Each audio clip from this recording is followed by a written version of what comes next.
episode 20! Hey everybody, welcome back to Joystick Maverick. It's episode 20. I am Ernie Hawkins, joined as always by Dominic Irvin, and we are your hosts. We're also joined today by the guy in the chair, producer extraordinaire, and getting older with his little gray hairs, Michael Mahaffey. It's more than a little gray hairs. It's More than very a little. nice. It's distinguishing. You could have lied to the people on the podcast. We're also joined today by special guest, musician, writer, courtesan, composer, content creator, SoopurKul. What's up, Soup? Hello. Hey, what's going on, y'all? So happy to be here.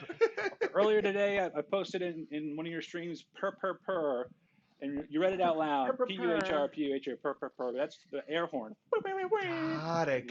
Understood. That's how I spell it. Well, I'm glad to have everybody back on the show. Man, it's been a really weird week. Really weird week. Personally, I'm happy to be back. Happy to be alive. Had a colonoscopy this morning. I'm somehow lighter yet look bigger. I don't get how you are as jubilant as you are after having a rectal procedure done. It was quite. It was very nice. They put me to sleep. I woke up. They said, we wiped you down. And I said, thanks. I appreciate it. You know, just went on my way home. So that's what my wife said. Oh, man. I'm just happy to be back. How's everybody else doing? How's everybody's week? I'm glad also been Thursday. a weird couple of weeks. Yeah, right, exactly. Friday Raise our Eve. hands. Yeah, Oh, yeah. Little Friday. Right? Little Friday. That's how I get to the work week. Yeah, I call it Little Friday because it's like we're so close. I'm drinking Chardonnay, so you could tell how this week went. Yeah. Hey. Real good. Yeah, was drinking whiskey last night, so you can, by proxy. Yeah. Mike, what are you drinking now? Whiskey. Ether? Ooh. Yeah. Nice. That's an old thing because you're in a. No, I get it. Just keep them coming. Fear and Loathing in Las Vegas. Just had a thing of ether in the back of the trunk. Looks good. You're in backcountry. Awesome. Well, guess what, guys? This week, as always, is brought to you by Tough Wraps. If you're feeling kind of fluffy, you want to get in shape, or just want to look good and then pretend you're getting in shape by taking supplements, you can go to toughwraps.com and use code Joystick at checkout to get 10% off your purchase. But if you really are trying to work out, you can also use their Tough Daily Training app. Just download $7.99 a month and you get brand new workouts every single day. New workouts every week. It's crazy, just designed for you.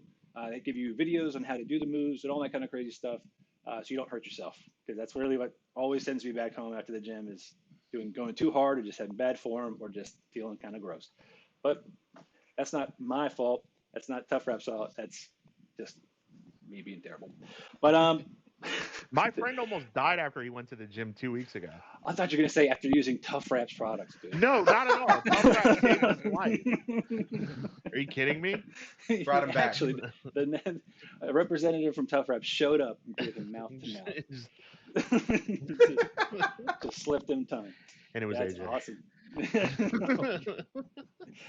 Sweet. Well, moving right along. This week, we're starting off with the same thing we do every week, the state of gaming.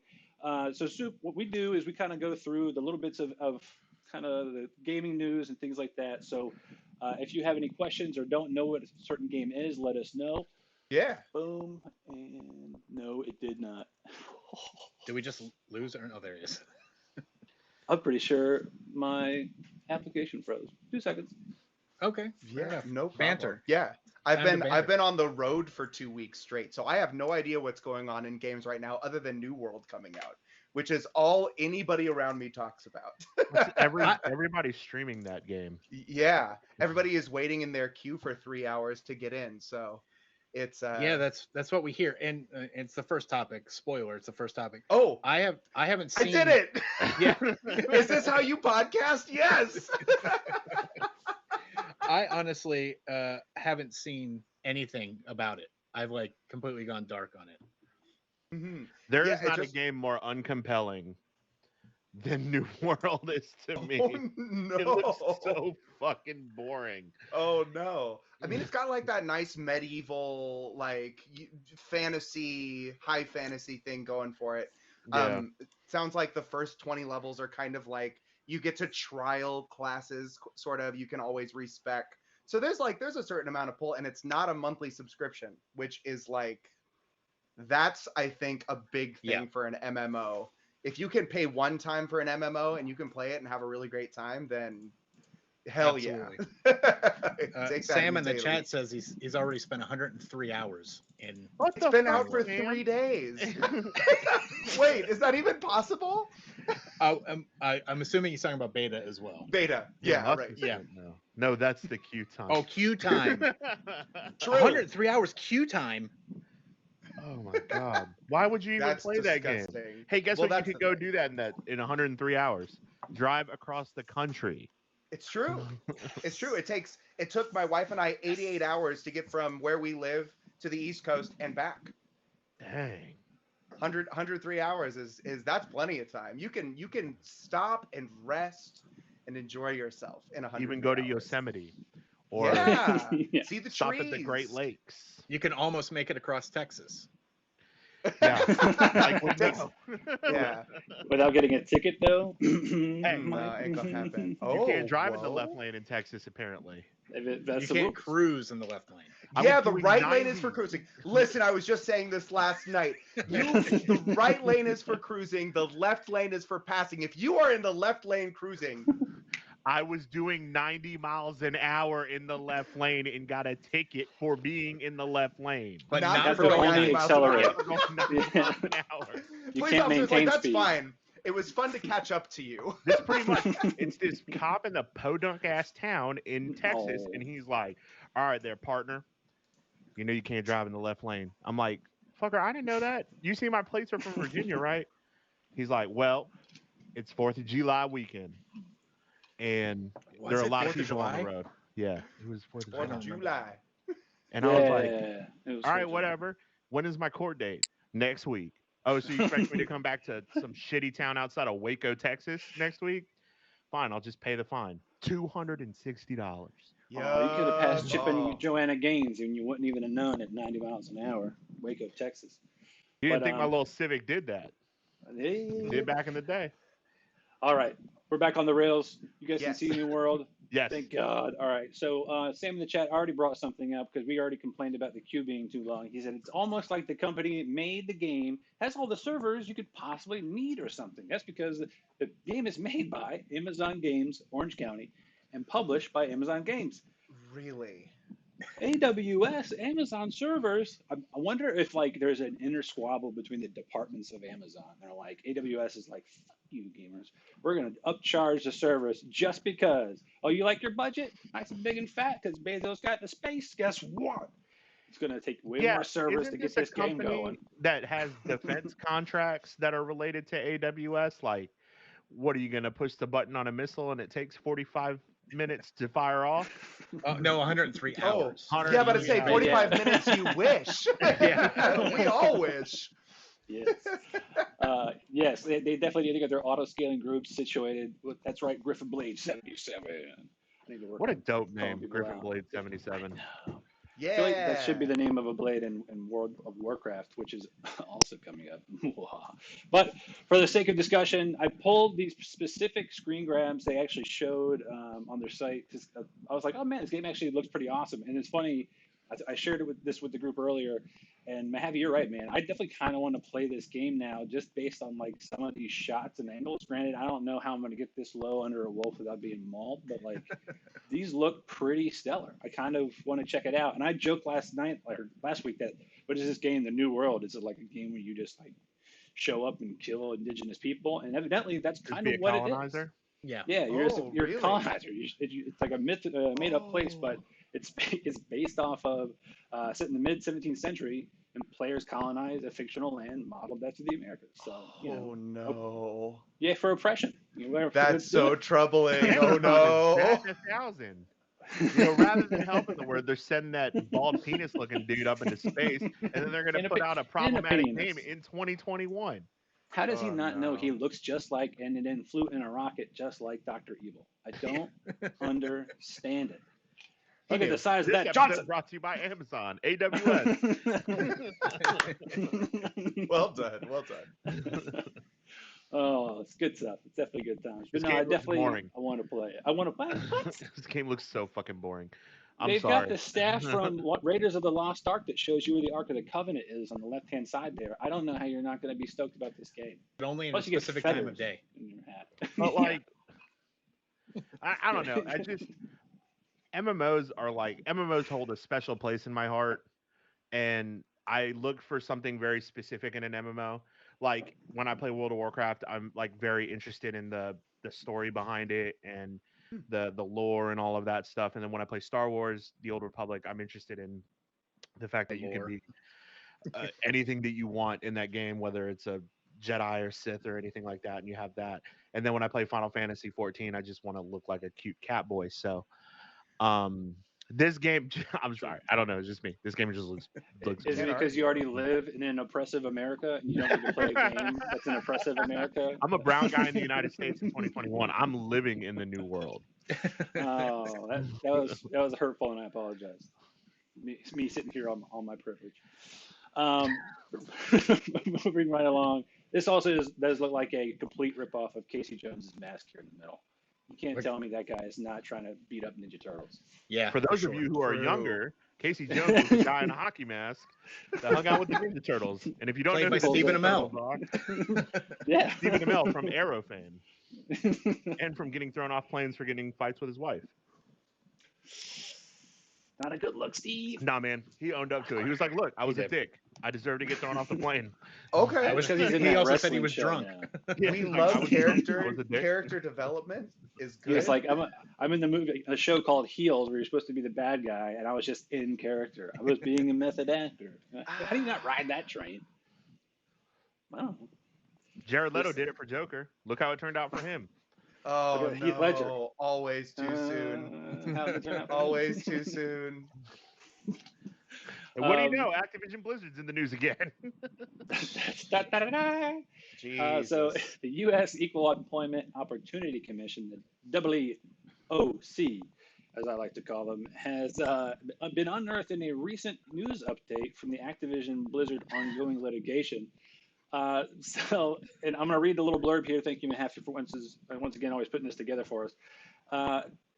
Activision Blizzard just put out a press release indicating that it has reached an agreement to settle the just revealed U.S. Equal Opportunity Commission lawsuit. Incredible. How are you going to out yourself in a press release that you didn't have to? It states in part, under the agreement, Activision Blizzard has committed to create an $18 million fund to compensate and make amends to eligible claimants.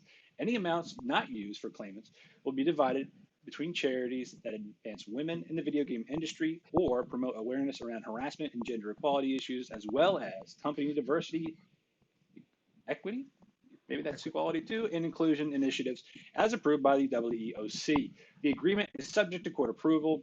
The release also includes a statement from CEO Bob Kotick, so take this with a grain of salt and a shot of penicillin.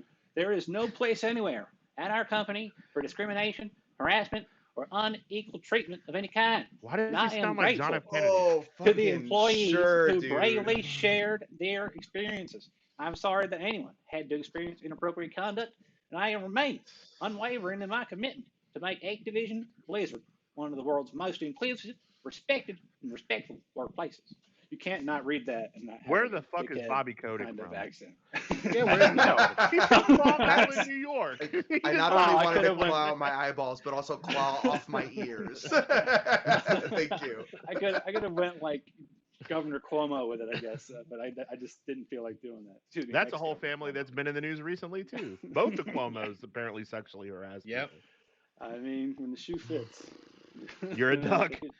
Exactly. So real quick, Griffin in the chat was talking about the $18 million settlement, and it's like a fraction of Yeah. Bobby Kotick's bonus for the year. Right. Like he could pay that $18 million 10 times. yeah, and not or even He's got like a sneezed. sock drawer, and that's where it came from. He's like, Yeah, it was- Yeah, it's it was petty in- cash. Yeah, it's in his couch. Right. God. Right. So I mean, That's fantastic.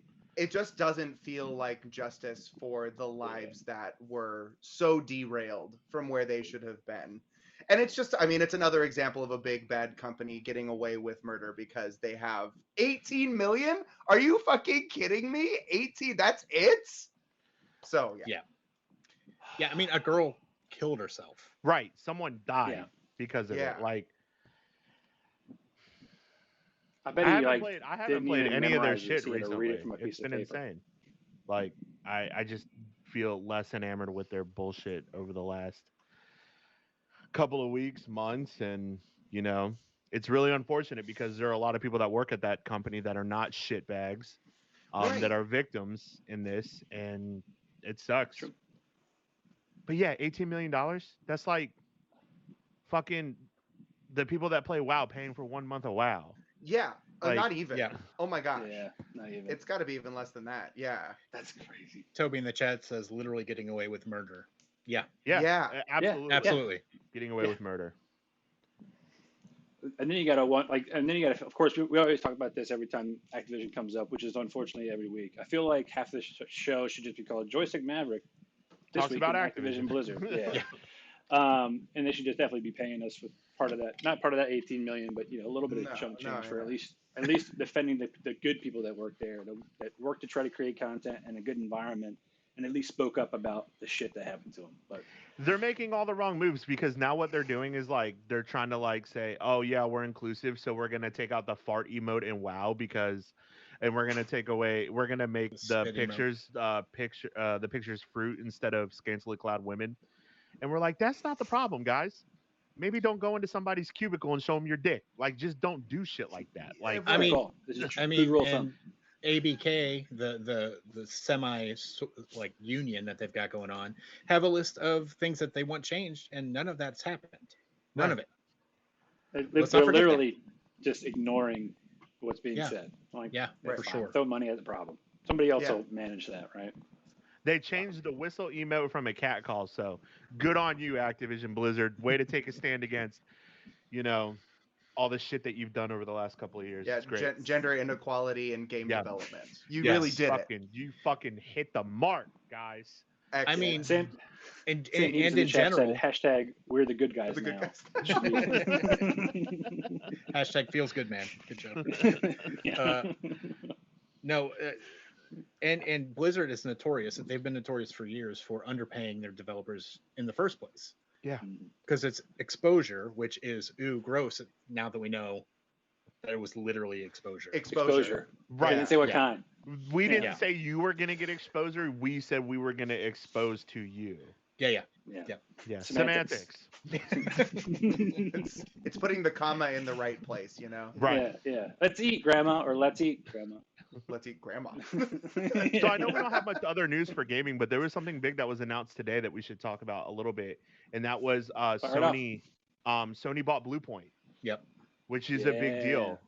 Bluepoint Games, who did the Demon Souls remake for Oh, PlayStation 5, which is fucking beautiful. I have no idea. Oh shit! Sounds like somebody fell down the stairs. Did somebody fall down the stairs? I hope somebody didn't fall down the stairs. I'm Jesus. assuming on your end, because Yeah. No. So yeah, it sounds like someone fell down the stairs. But Bluepoint, yeah, they did the Demon Souls remake. The Demon Souls remake was incredible, phenomenal, beautiful game. But it's just another slate in these Microsoft and Sony acquisitions that look awesome.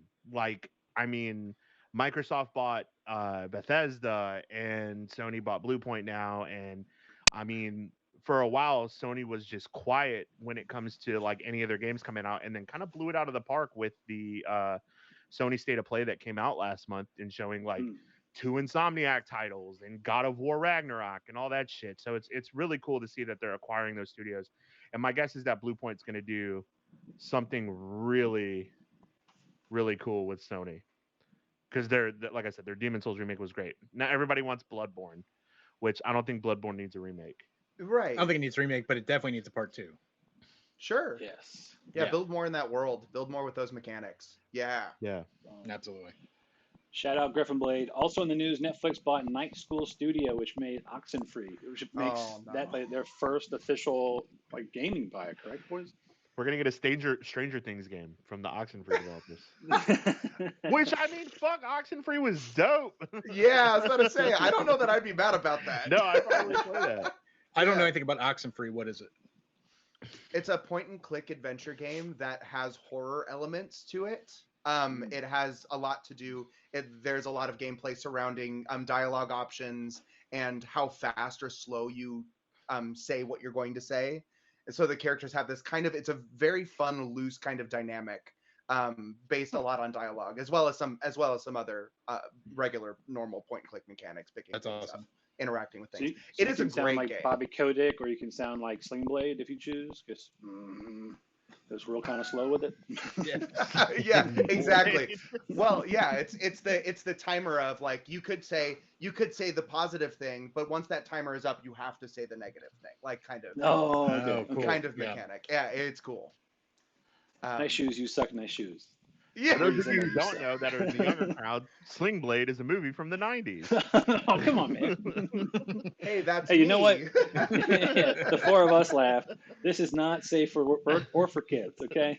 I marked this channel mature. If your parents aren't around and you click the button, that's their fault. That's my story. I'm sticking to it. Griffin Blade says he takes some Netflix money. Wouldn't we all take some Netflix money? Oh, please. Oh, my Yeah, gosh. You buddy. kidding me? Yeah. I'm trying to retire on a yacht in Capri, baby. There was a recent American Horror Story season that came to Hulu, American Horror Stories, and one of the movies or clips in it was around a movie that basically forced everybody to become murderers. I bring that up because at the end, something happened and Netflix was involved, which was funny because it was a Hulu show. So I love that even Hulu is going to like Hulu throw a middle shooting. finger towards Net. Yeah, they're just like, Yo, I got would nothing love else. to see an East Coast, West Coast style rap battle between Hulu and Netflix. And then like Oh, Amazon that'd Prime be Video great. comes in and says, "Hi guys, I want to be involved too." Look at the rocket. It's a real hip hopopotamus kind of moment. We My made lyrics are Marvelous bottomless. Mrs. Maisel. It's Yeah. pretty cool. Hip-hop rap battles of history. Just Yeah. Netflix and Hulu. That's- Awesome. Oh, I love it. I love it. Speaking of Is that a things that could be Street coming Fighter soon, versus? Did you take that from? Yeah, it is. It is a Street Fighter versus. I I like didn't it. give any credit in that bottom thing there. Photo credit, yeah. not Street Fighter. It's not Street Fighter. It's Fight Not Streeter. Capcom. Yeah. It from doesn't stand Rapcom. for versus. It stands for bzzz. I worked it up by hand 5 minutes before the show. Don't worry about it. Thank you. Yeah. I have a brush that does that. I'm trying to Procreate. This week on Coming Soon, coming out tomorrow, and I've already been spoiled twice today. Have you really? Oh, wonderful. No shit. Okay. I woke up this morning. He's about to spoil it all for us. No, Now you guys get I to deal promise with I'm it. not. I promise I'm not because I slid real quick. Unfortunately, I read a little bit of Spanish and it spoiled it for me, even in another language on the second one. Sitting there going through TikTok, doing my thing in the morning, the 3 S's, shower, shave, and then about the second swipe up, it was like, Venom spoiler, woo, real quick, zip. Okay, cool. We're back to cats and weird shit. And then number 7, Venom spoiler. Blah, blah, blah, blah, blah, blah, blah. And then a big word in English. They were just like, we're just going to put a big. Honestly, right now, if you wanted to become like a big bunch of views on TikTok, you could just put anything together and then just put large words for characters in the MCU, and I bet people will believe it. Because now I'm broken. I'm just jacked up. I didn't want to spoil it for anybody else. And now, right now, I don't even know if it's a spoiler or not because I didn't watch it. But it was definitely hand cam. People are. Just in the theaters, and I'm like, come on, dude, it's not even until tomorrow. Like, what are we doing? Sucks. It was 5 a.m. Yeah, fuck on that, the East dude. Coast. People who spoil stuff on the internet, fuck them. Yeah. Also, I thought the way Garbage. to make money on TikTok was to do the Mega Knees challenge. What was that? You don't know what that What's your algorithm like? is? Dude, What do you ask served Mike up? what my TikTok algorithm is. It's shirtless guys and lightsabers and dogs. Buff chicks. Hell yeah, Buff let's chick. go. Yeah, Let's it's go. bum chicks, shirtless guys, and yeah, Fit chicks need love too, brother. Fit chicks need love it's too. amazing. And fit dudes, evidently. I don't judge. Yeah. I mean, let's be honest. Ryan Reynolds or Hugh Jackman lean in for a kiss. You're kissing those men. Oh yeah, absolutely. You are 11 kissing out of those 10 men. times, partner. I can explain. Don't need to. Actually, then let's go back. We did a little bit of cannon fodder before the show. I want to really talk about Venom a little bit. The first movie for me was fun. I knew it was when I went in. I wanted some things to happen that didn't happen. That's all right. But when you just know that you're going into a Tom Hardy with not his native accent movie that's going to be about Venom, not in the MCU, you know what you're getting. Riz Ahmed was really good as Riot too. I liked him a lot. And I mean, the bar was real low because what other Venom did we got? We got fucking Topher Grace in Spider-Man 3. It's true. Shout out to Sam Raimi. Doctor Strange too. But I agree with you. I thought it was fun. I like Tom Hardy a lot. He's not typically what I pictured Eddie Brock would look like. Actually, Topher Grace is more of what I pictured Eddie Brock would look like. Taller? But really? More buff, like a more stocky, just a stocky dude. Yeah, Eddie Brock is like a fridge. He's like a linebacker. Yeah, he's like a linebacker almost. Absolutely. Yeah. We should have just got what's his name from the Bears, Brian Urlacher. Just beat Eddie Brock. Be great. Phil Goldberg from WW. Nothing. Okay. I would love Triple that. H. It would be so good. But he has to spit water out of his mouth at every scene. Yeah. His hair has to flip back. You guys are old. You know what? Even I don't know who that is. You know why all of my No, I don't know. I know who Bill Goldberg was. Is Goldberg the bald guy? Yeah. Okay, then he would do the spear. Yeah, he was in WCW versus NWO on Nintendo 64. Sure. Yeah, the main reason my references come from the 90s and early aughts is because I didn't have a job then. So I could play games and watch shows and go to movies. And now I do have a job and I'm baby. So we're getting half opinions from Venom, even though it comes out at midnight tonight that I'm not going to go see it. I'll see it tomorrow. I'm excited about seeing it though, because I love Carnage. Carnage is so dope. What a great villain. Also, I'm really glad they got rid of that stupid fucking toupee that Woody Harrelson was wearing at the end of the first movie. I mean, wasn't he bald around then? He had just bugged for another role. I think it was Hunger Games or something, wasn't it? The last Hunger Games movie? I don't fucking know. It was Natural Born Killers. That's what it was. He was doing Natural Born Killers around that time, right? Uh-huh. For the younger folks, that was a movie from the 90s.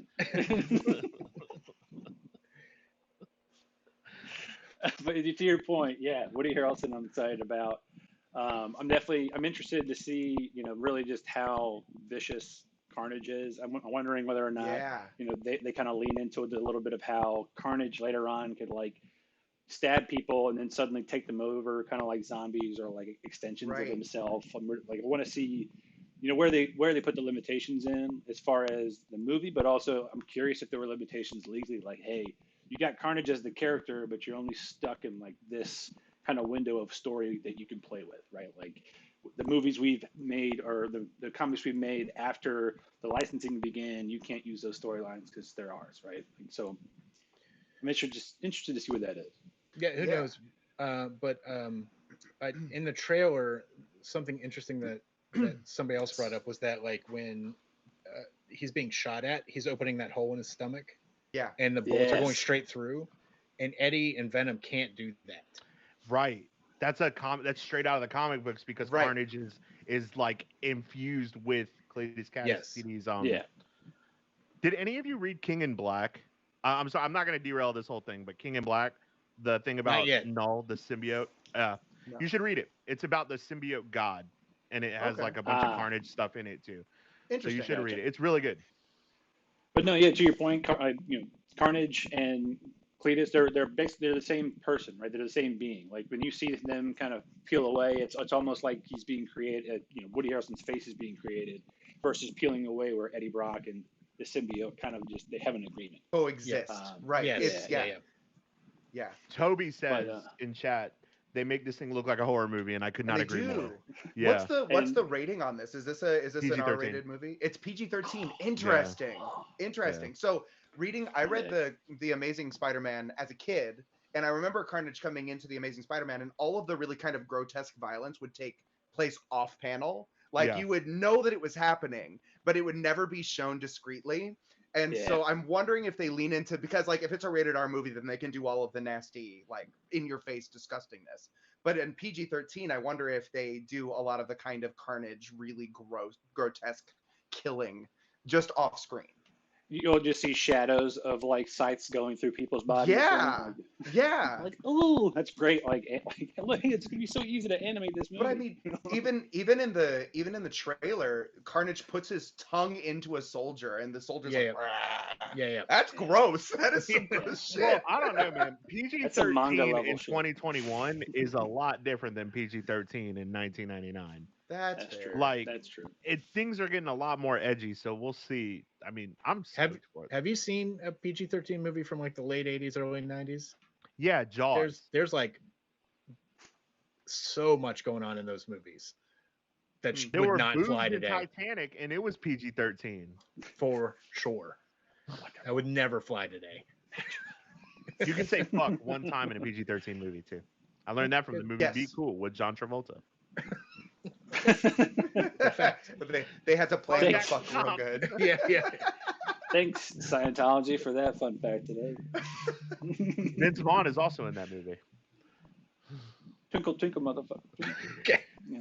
You know, that's the movie. I do know. Ernie's with me. Everybody else is like, what the fuck is Tom talking about? Nope. Yeah. He beats him with an aluminum bat. Gets The caught Rock by is also in that movie. All right, cool. No Time to Die. James that. Bond. No Time to Die. Yeah. Wait, Griff is saying, Griffin Blade 77 is saying there's a hierarchy. You can trade the one fuck for extra shits. That's hysterical. Like there's an umbrella of curse words, and some are worse than others. It's just awesome. currency. You like go into Hogwarts. You're like, hey, I wanna trade one galleon for 10 shits. Can I have one shit, please? 3 shits for one fuck, please. Like, oh, we can't say another shit. Wait, guys, jingle jingle in my pocket. Can I have 5 bitches for 3 shits, please? That just cracks me up. I love it. This movie, No Time to Die, is Daniel Craig's last appearance as 007. Really? Okay. Because it is, I'm gonna take a moment. I'm gonna read the synopsis. James Bond has left active service. Surprise again. I mean, he does it every movie. Didn't he do His that in piece is Spectre? short-lived. Yeah, exactly. His piece is short-lived when Felix Leiter, played by you know who, the Watcher, Jeffrey Wright, an old friend from the CIA, turns up asking for help, leading Bond onto the trail of a mysterious villain armed with dangerous new technology. It's currently sitting at 83% on Rotten Tomatoes. I love the Bond franchise. I think Daniel Craig's doing a great job as Bond. He's getting older, that's fair. But I'm curious who's going to be the next Bond. I'm looking at you, Idris Elba. Do you have the time? yeah. Come on, Someone baby. says Henry Golding too could be a good Bond. I think Henry Golding would be a good Bond. Who's Henry Golding? He's the guy from Crazy Rich Asians? Rich Asians. Okay. Oh, okay, yeah. In the movie The Gentleman recently with Matthew McConaughey. There was another actor too that I saw that was So if you look at obviously Henry Cavill. Henry John Cavill. Boyega. Henry Oh, Cavill that- said he wants to play a villain actually, which is Nice. I'm totally John in for Boyega Henry would be In Cavill. for. I like John Boyega. Oh, there's one other person. Oh, the main character, Shadow Moon from Oh American shit, Gods. Ricky. Fuck, I know his name. It's Ricky something. I know you're talking about from American Gods. I They're forgot saying he was he'd be British. another option. Yeah, so They also said the dude from Bridgerton as well. Okay. Yeah, that guy. I think Idris Elba's too old, to be honest. that's fair. maybe. At That's this fair. point, Idris Elba's too old. I think 10 Really? years ago when this was all first being talked about, I think that would have been good. But I think There you go. he's a little too old now at this point. Also, the girl who plays 008 or 9 in this, I don't know the actress, but she could be the next James Bond. She'd be fucking cool. She looks cool. Ana de Armas or No. Naomi Harris. No, Eve Moneypenny. That's Naomi Harris. I can't remember her name, but she's the one that's like. The other Lashana agent. Lynch. Yeah. She's playing Nomi. Somebody in chat said Ruby Rose. Actually, I saw this little blurb, evidently in an interview with Daniel Craig. They asked, how would you feel about a woman playing James Bond? His response was, I don't think a woman should play James Bond. And I could hear like a pin drop. And he said, because I think women should have their own strong characters. I think so too. Okay. And I was like, interesting take. It's like, no, but at the same time, he does agree there should be just as equally a badass female character with their own like 70-year history of like swapping Yeah. out roles. Well, I mean, It's like, James Bond is written in fiction, in novel form, as a male character, but like fiction is fiction for a reason. Yeah, yeah. Yeah, I love don't the know, gender that's interaction tough. on this. between There she could and be a he buddy is a 007 single movie. letter. So Right. And who cares? Like, yeah. yeah. End of the day, we're still gonna watch it. Ooh, Griffin Yeah, Blade. I love that hell idea. yeah. Oh my God, please. Every James Bond movie that comes out. Yeah. Griffin Blade said they oh. should do an alt series where Bond dies in the first scene and Q and the crew have to take care of business. That would be dope as fuck. Yeah. That would be I'd sweet. watch a whole series of just young M, just a younger Jane Judi Dench. I would just watch Dame Judi Dench. Doesn't much matter That's where. my type. She's just sipping tea by the fire. Tom's got it for 45 minutes. Just watch it. It's the I'll new go get the Christmas popcorn. Yule log. Yeah. You'll Dame watch Judi Dench. Judi Dench drinking tea Sipping by a cider. fire. All right. She's If just she's with Helen clearing her Mirren, throat. I would watch a full Yeah. movie where Ben what's his name? Ben Whishaw. yeah, It would accepted an Oscar or a what is it? He accepted an Oscar and he was very energetic. Was he? Yeah. Oh yeah, super energetic. Did he is talk like nothing Paddington? less. Is he Paddington? He's Paddington. Those I movies just are went for Roy fantastic. Kent I heard they're saying, really good. "Fuck by a fire" every 15 minutes. Or Grunt. He's here, he's there, he's every fucking where. Yule log, Yule log. Ted Lasso. So good. What a good show So good. too. God So damn. good. We're derailing. We're gonna talk about that. At the I end of know. Yeah, we're off the rails yet again. They have been renewed for season 3 and 4, so technically that now fits into coming soon. And now here we go. My favorite in. slide of this whole I thing. want this so our, bad. Our Vin Diesel thirst trap of the week. I follow Vin Diesel. You know, I love when he just makes a fool of himself by coming out with like a song that he thinks is going to be great, and it's just not. But then you get things like this. You're like, oh, that looks like something I've seen before. And then it's hashtag Riddick. Thank you, Matt, for putting this in here. I'm going to read the direct caption from his Instagram post. Incredible meeting today. Thanks, team. You know who you are. I am Groot. Let's just say Furia may be closer than you think. Hashtag Riddick. I can't really do his voice. Y'all watch those movies? pretty good. Hashtag family. Hashtag family. Yeah, I'm surprised. I'm surprised that there wasn't family somewhere in there. Yeah. I like the Riddick that's movies. Furia. The Riddick movies are so good. So good. It was the first time I saw what's his face from Star Wars, not Star Trek. Carl Urban. Carl Urban. Yeah, that was the first movie Yeah. I ever saw him in, and that was the second movie I ever saw the girl from Westworld, Thandie Newton. She's Thandie also Newton. in Oh, Thandie Newton. Chronicles of Riddick. She's What the a good set other of half movies. of Carl Urban. Yeah. No, that movie's badass. The second one is definitely my favorite. First one obviously made the second one. The third one, Katie Sackhoff. What's up? Well, yeah. And then the dude who played Deathstroke was in that movie, wasn't he? No, Roman Ra's Janela? al Ghul. No, Ra's al Ghul. The Ra's al Ghul from the Arrowverse was in Riddick. Oh, was he? Yeah, he was. Yeah. What a good movie. I loved the Riddick movies. I played the game for Xbox was like one of the best film adaptations to a game like of all time. You could sell 8 menthol cools and get your eyes shine like me. So you see the dark. And then it took me, I saw those when I was younger and I didn't know what a menthol cool was. And I was like, oh, that's a cigarette. Got it. That's got to be some alien thing I've never heard of. Yeah, what's a menthol cool? Oh, wait, Not it's something that tries to give you minty, cigarette. shitty smelling breath. You smell like an ashtray, but at least it's minty. It's like brushing your teeth and drinking orange juice right after. So gross. The next one, Matthew dropped this for us. The Sandman Act 2. I didn't realize Sandman, the first one, the audiobook, had so many like big name actors in it. It's really Obviously good. narrated Too. by Neil Gaiman, but starring role for Morpheus, James McAvoy. I mean, I'm not going to read all of these, but I mean, Brian Cox, John Lithgow, Bill Nighy, Andy Serkis, Kat Dennings. Chris, what's her name? Yeah, Kristen Shaw. Kristen Shaw is amazing. She's so damn funny. Kevin Smith's many in the times- second act. Yeah, David Tennant. What's up, Doctor Who? And how many things is Jeffrey Wright going to be in on this episode? I don't He's know. in so much shit. But I How want much him in money is he everything. making? I want him in everything. His voice is so velvet. He's Gordon in the new Batman. I'm so fucking excited. Oh, okay. So much. Have you not juiciness. listened to the first act, Ernie? It's No, really no. good. If you've never read the Sandman, like it's really well done. I listened to it almost all in one sitting. Like I Yeah. just for hours and hours I listened to it. It was so good. First of all, I know it's like anything narrated by Neil Gaiman is an 11 out of 10 for me. Just because Yeah. Really? just the like lilting tone of his voice just is so perfect He's for very everything that he smooth. writes. Very smooth. I secretly kind of hoped he had like a really jacked up like radio voice, like or No, the it's reverse of a radio wonderful. voice, where like he's a great writer, but he sounds like this, and just No. He talks your clothes off. for sure. Unfortunately, no.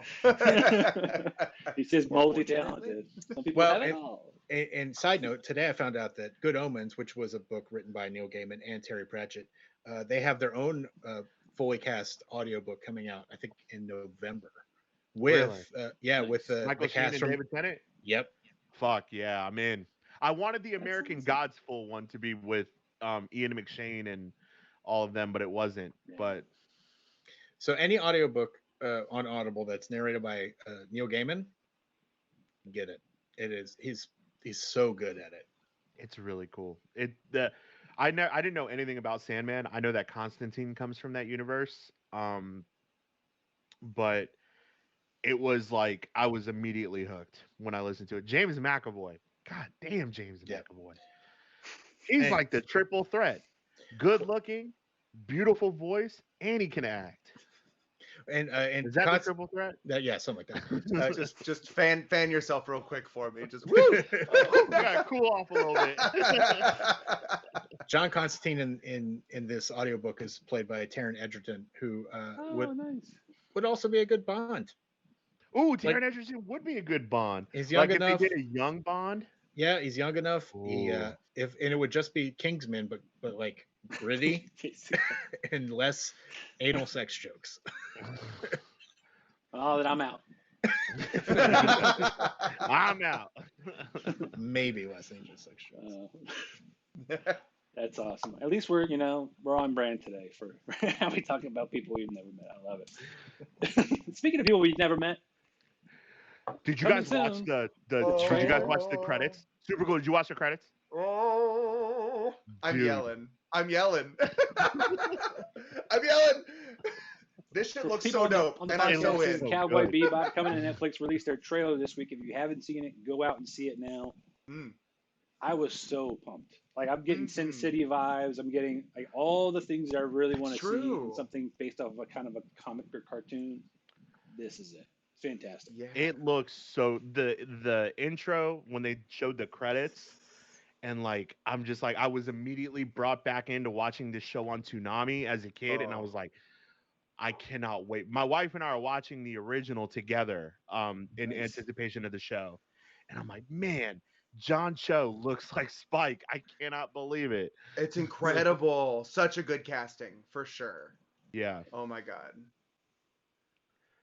Yeah. Plot synopsis for this, just for everybody who doesn't know what Cowboy Bebop is, and if you're not like us, obviously children of the 90s.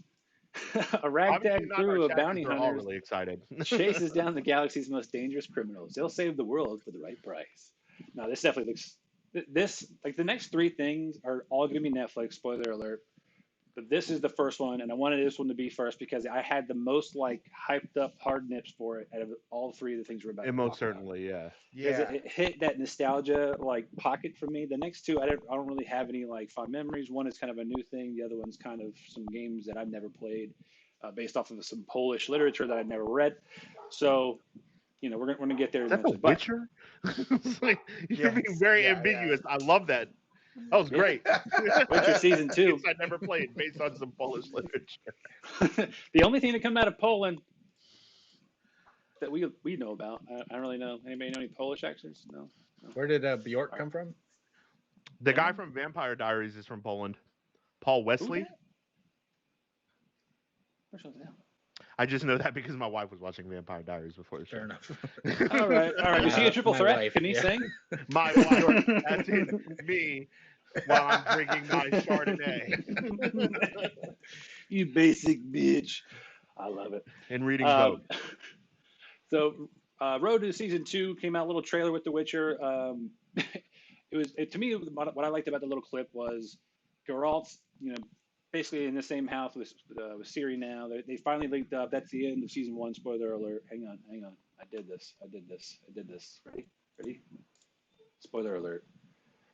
For those on stream, you can now see a spoiler alert. As long as the spoiler alert bar is up, we're going to be spoiling something. I'm going to do my best to be more active about actually showing this because I've been really, really bad at it. But for right now, spoiler alert. Us professionals. Yeah, sometimes. Working towards it. Aspiring. We're doing our best.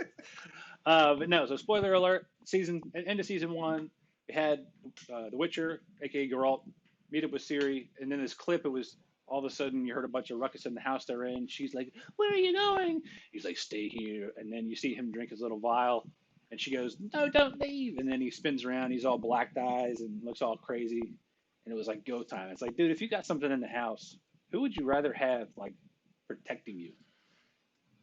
I just want Henry Cavill in my from house. A monster. Well, Venom. yeah. Venom. Eat the bad guys. I can't really. All right. So for anybody who hasn't seen season 1 and they're interested, it's just something they want to get around to. I am going to spoil one thing, but I think it's absolutely necessary to spoil. Spoils back up. Good. Things aren't happening at the same time. Things are not happening in the sequence you think they are. Took me 7 episodes to fucking realize that. Yeah, because that's when in the 7th episode, I think that's where they reveal that everything is on different has been presented in a very specific way. So, well, you're looking for the one guy with white hair to have different color hair if they're going backwards in time, but it's always flipping white hair. You're just like, oh, that's just an older dude. Yeah, great skin. He's got Neutrogena, Nope, he's just getting older. Everybody's staying the same age. But no, this I'm actually looking forward to. What about you, Soup? You excited about the Witcher? The Witcher. I haven't seen Witcher season 1. I've never played any of the games. I'm excited to see the music that comes out of it because I loved the music coming out of The Witcher. Lots and lots of D&D players using The Witcher's music to background their D&D games. Yep, so absolutely. That's awesome. That's genius. So It's I'm so excited good. to see what comes out of that. What other media comes out of The Witcher? I'm definitely looking forward to it, especially if there's another jingle like "Toss a coin to your Witcher, oh Valley of Plenty." I love that game. Wow. Yeah, I guess in the book he's kind of a hooer, which is why I didn't realize like his clothing was so kind of like halfway unbuttoned most of the time. Which I guess for their time period, that's like a sign. Wait, who's a whore? Undone. The guy, the musician. Oh, him. Who travels I thought you around. said Geralt. I was like, no. Well, you wish. I mean, we all wish, right? He gets it in. Yeah, but I say he gets enough. I digress. All right, next up, this one's newer content taking place in used to take a place in a town with my same last name, the town of Hawkins, Indiana. And yet, they're supposedly not in Hawkins anymore. If you read the tagline for season 4, I'm excited. I'm excited. Did they? Okay. They showed some trailers for this like 2 years ago. This looks like a completely different show. And is it because they're all like 17 and 18 years old now? Like, I wonder. The show looks completely different. Well, I wonder how much they had to reshoot based on. I feel like they had to reshoot the whole fucking show. Yeah, the pandemic hitting, and then the who kids knows? growing up into actual real adults, like actors. Yeah, apparently Finn Wolfhard is like 6'2" or something like that. He's like super tall now. And of course, Millie Bobby Brown has been groomed by Drake during that time period as well, Jesus. supposedly. So that's happened. What? This is taking a turn. Oh, Jesus. Yeah, that's the juice. That's the juice on the street, boys. And then there's a God. song that gives it away in the latest Drake album, supposedly. Oh my God. I'm so hood. I know all the hips in the house. I'm so Both of them. into it. I'm into it. I know hip and Speaking hop. of hops, Both of them. Yeah, right. Speaking of hops, we're excited to officially announce that production for Stranger Things 4 is now underway, and even more excited to announce the return of Hopper. See? Hop? Hip hop? See, I did there. Okay. Although it's not all good news for our American, Hopper is imprisoned far from home in the snowy wasteland of Kamchatka, Russia, where he will face dangers both human and other. That's ambiguous. Meanwhile, back in the States, a new horror is beginning to surface, something long buried, something that connects everything. from the Duffer Brothers. Duffer. Duffer. Duffer. Duffer Brothers. Like The Witcher, I'm excited for this, but I'm more excited for the music that comes from this. Yes. Music. Absolutely. The music from Stranger Things. I can't remember the guys' names. I know they were from a band called Survive, but they are Phil Collins and Peter Gabriel. no Michael McDonald. Michael McDonald, Yacht Rock. I was hoping for like a Mark Mothersbaugh kind of soundtrack. That'd be great. And for those that don't know, Mark Mothersbaugh, Devo. That's his original. Those EEOC. damn shorts. They need to drop the socks. All right. Yeah, dude. I'm definitely looking at my guy on the left here. What's his name? The kid who always gets lost or whatever. Spoiler alert there, Mike. too. Them shorts, bro. Woo. Man. No, that's not Mike. Who's that? That is Mike. Will. Free Will. the hams. Will. Well, buyers. Noah Schnapp. Free the hams. Is that what you said? Free the hams. Gotta free the hams, baby. Don't forget to stretch those creamy hamstrings. Got some popsicles in my basement. Oh, God, I feel like I need to take a shower now. Yeah. High runner style. Crying in the shower. Jesus. Come here, fucking fat ass. Well, thank goodness that's the end of Coming soon. Next. It was taking such a turn. And this lightning round, so lightning round typically is where we kind of summarize all the kind of headlines from the past week. But this week, we're going to do kind of the similar thing, but not. It's one headline. We're going to time box it 5 minutes or less, so we can kind of keep our episodes short. This week, it's all about Marvel Studios suing to keep Iron Man, Spider-Man, and the rights to Avengers. Pretty crazy. Because I wouldn't have even like thought about this angle or really like understood it. But I'll read the news and I'll read the breakdown, and we can kind of go just jib-jab about it. News. So Marvel has filed a series of lawsuits in a bid to retain full control of characters including Spider-Man and Iron Man. The complaints, which were obtained by the Hollywood Reporter, came after the estate of the late comic book artist Steve Ditko filed a notice of termination with the U.S. Copyright Office for the copyright of Spider-Man and Doctor Strange. Both are currently held by Marvel Entertainment, but the estate of Ditko, who co-created both characters with the late Stan Lee, is looking to terminate the grant of copyright to Marvel by June 2023 through a clause in the U.S. copyright law. Ditko's estate filed the notices in August as part of a flurry of notices filed by the intellectual property lawyer Mark Toberoff on behalf of the estate of comic book artists and writers, including Don Heck, Gene Colan, not Colin, which I had a thing with today, and Don Rico, seeking to reclaim rights over characters including Iron Man, Thor, Black Widow, Hawkeye, and Captain Marvel. Sorry, I can't get past that. Oh yes, very good. It's so quick. I hope you came for butt jokes. 'cause they're Colon, my not thing. colon. So yeah, the gist of this is that guys who were contracted and created these characters, there's a time limit when the parent company Marvel owns the copyrights of these characters, and that, from what I understand, it's like 60 years. So Spider-Man could go back to the heirs of Steve Ditko, like the rights to Spider-Man, which could lead to some interesting things. Like they could license out Spider-Man to whoever they wanted. Right. So I mean, DC Comics. they could do. They could. They actually could do that. They could make a Batman and Spider-Man movie if they wanted to. What I find interesting about this, and this is something I haven't seen people talk about, is this could be a backdoor way for Disney to get Spider-Man back. See, that's a They positive just thing pay for me, the right? Ditko family a shit ton of money for Spider-Man. Yeah, I don't think they Well, will. yeah. That's a big middle finger to Sony. Yeah. Yeah.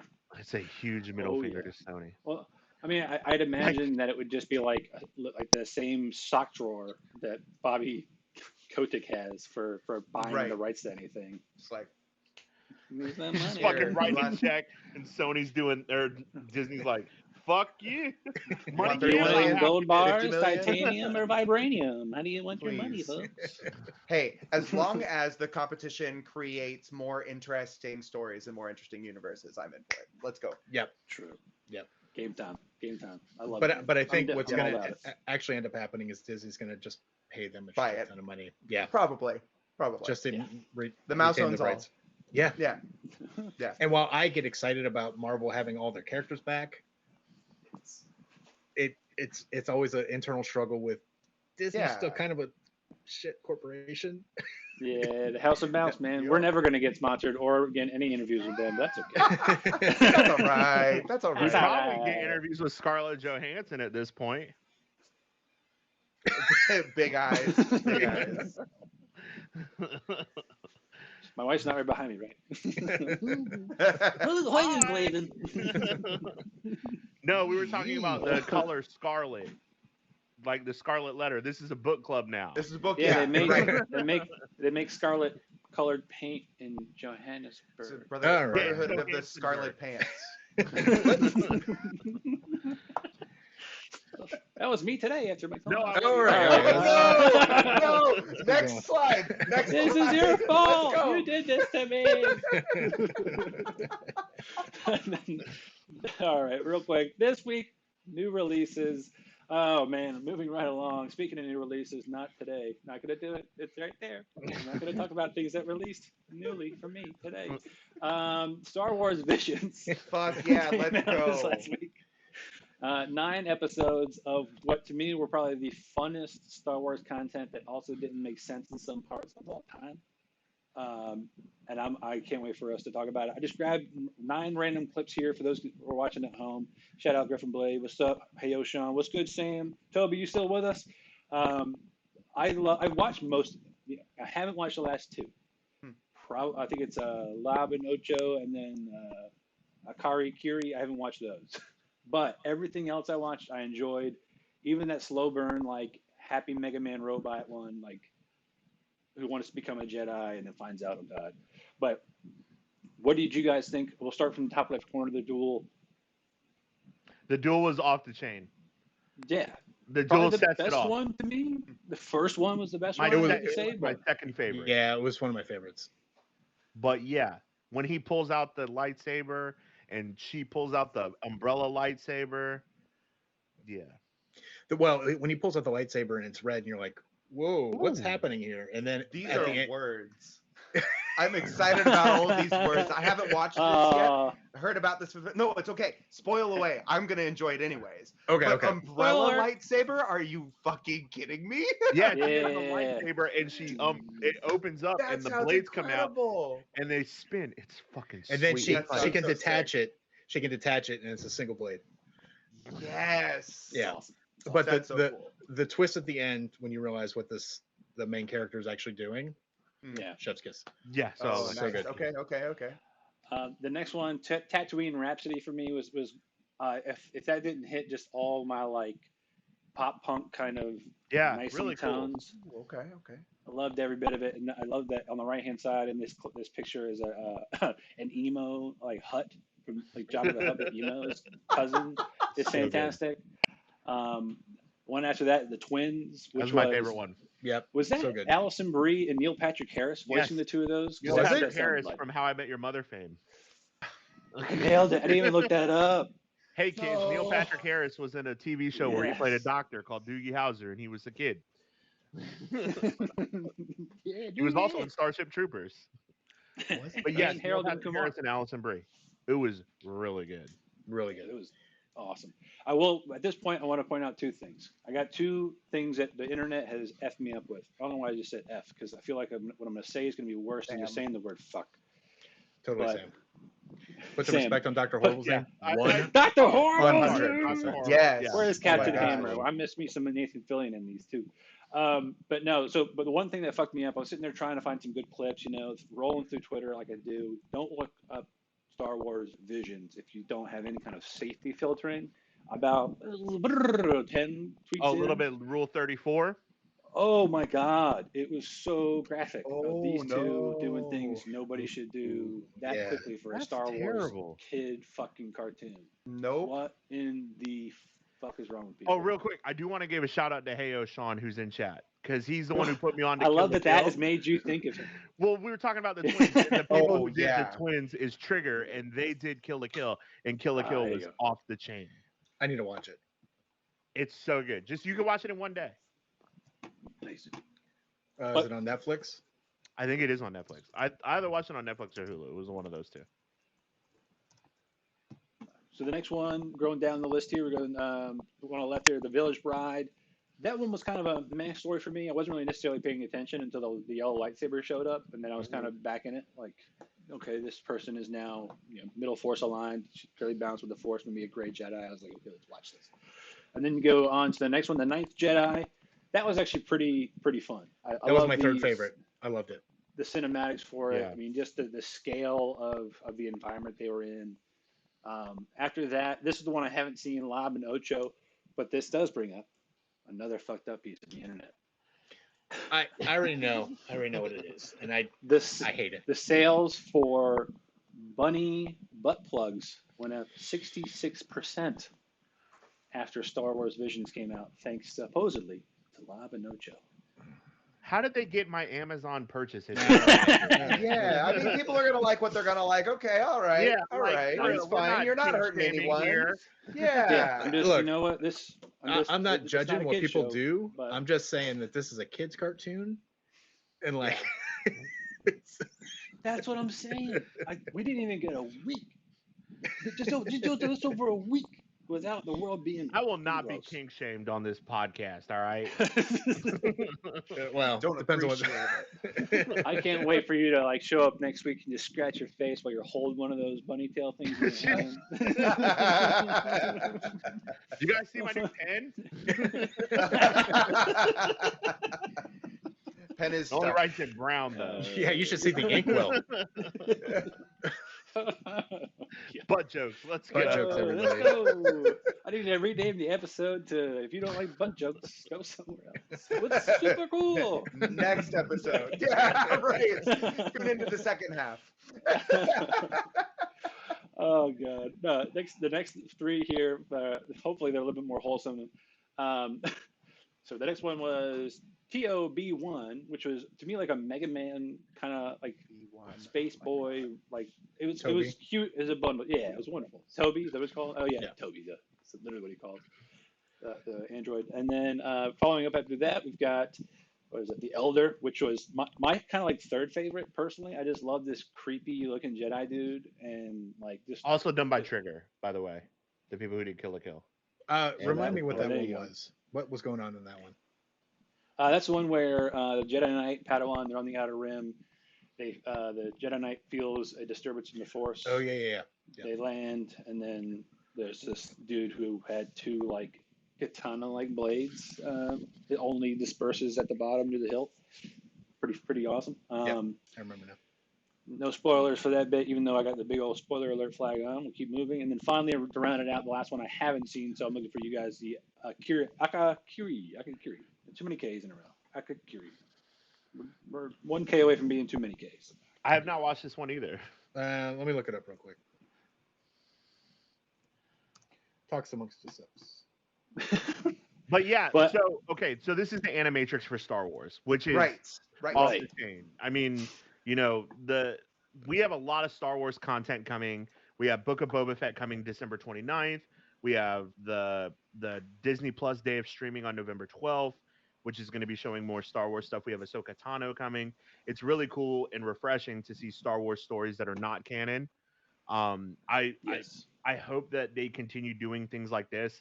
Maybe not another Star Wars Visions, but taking stories from the expanded universe or new stories and adapting them to this sort of medium. I would love to see something regarding the Old Republic. I know that they have this new thing, the High Republic, which they're doing a show called The Acolyte about a Sith acolyte. But the Old Republic and all of the expanded universe material is so deep. I mean, Mike and I have gone through the Darth Bane books, the Darth Revan books, all of the. I Knights still of have the your Old Darth Republic. Bane books, Mike. I'm pretty sure I owe you these. They're sitting over here collecting dust. Sorry if you missed those. But no, you're right. I mean, shout out Griffin Blade. Mandalorian comes out. Season 3 is coming out December 25th. You've got the Book of Yes. Boba Fett coming out on the 28th of Knights of the December. Old Republic remake coming out. Yup. Yeah. And then, of Super course, stoked for that. Mm-hmm. yeah, we've got a lot of really great content. And the one thing I forgot to call out in Tatooine Rhapsody was the fact that it was Boba Fett trying to hunt down some of these people in Chibi that Boba Fett, episode. he was Little so Chibi cute. Boba Fett. Yeah, he was adorable, man. So like that to me was like, I hope that ties in somehow, and we just get like an emo like Jabba the Hutt, like in full breakup. That'd be great. But no, I'm excited about this because I think it's just season 1. I think they're talking about doing a season That'd be 2, cool. but I don't know. If like butt plugs start going skyrocket sale, I don't know if Could House you of imagine Mouse if they wants to did like get in one on that. about Revan in the exile? Like that would be so cool. Yeah. Like in this kind of story, if Trigger did a Darth Revan one, I'd be like, man, fuck it, let's go. One thing I do want to gripe about, and then I'll move on. I swear. All right, in the Twins, there's a moment where they're literally in space fighting with no helmets on for like periods of time and speaking out loud with They're no not helmets human. on in space They're for not periods human. of time. And then one kid can sit on an X-wing at full speed and then go into light speed without a helmet on. They're pure dark side energy. This What? was the moment I texted Dom and I was like, "Are these canon? Because something real crazy just happened." And then the one kid, he flips on the lightsaber and it's as big as like the Empire building. Well, yeah, it's just cutting through a spaceship like butter. I'm glad it was still the same animation from not Return of the Jedi, or not Return of Skywalker, but it was the goddamn 8th one. The Last Jedi. That's it. Yeah. Where they blast a ship with another ship. Light speed. Oh, that was sweet as fuck. Yeah, with the chick It was the from same in, Jurassic Park. yeah. With purple pink hair. Yeah. Griffin Exactly. says, "I mean, Yes. Leia space flu is canon, so yeah, that's She true." Yeah. flew, but she was You're slowly absolutely freezing right, to Griffin. death. You're absolutely right. Okay. At least her These eyes were two children bloodshot. were born of the Right. dark side. They're not even human. They can be in space. It's fucking Star It's Wars. yeah, but I say it's anime Star Wars. Don't assume rules. Yeah. Oh, come on. Physics aren't a thing.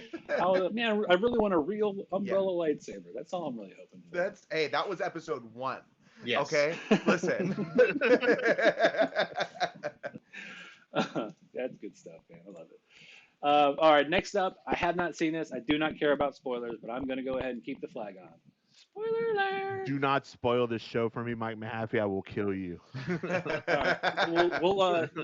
Can I gravy roll this with what our previous guest, Sam, our spooky correspondent, said about this?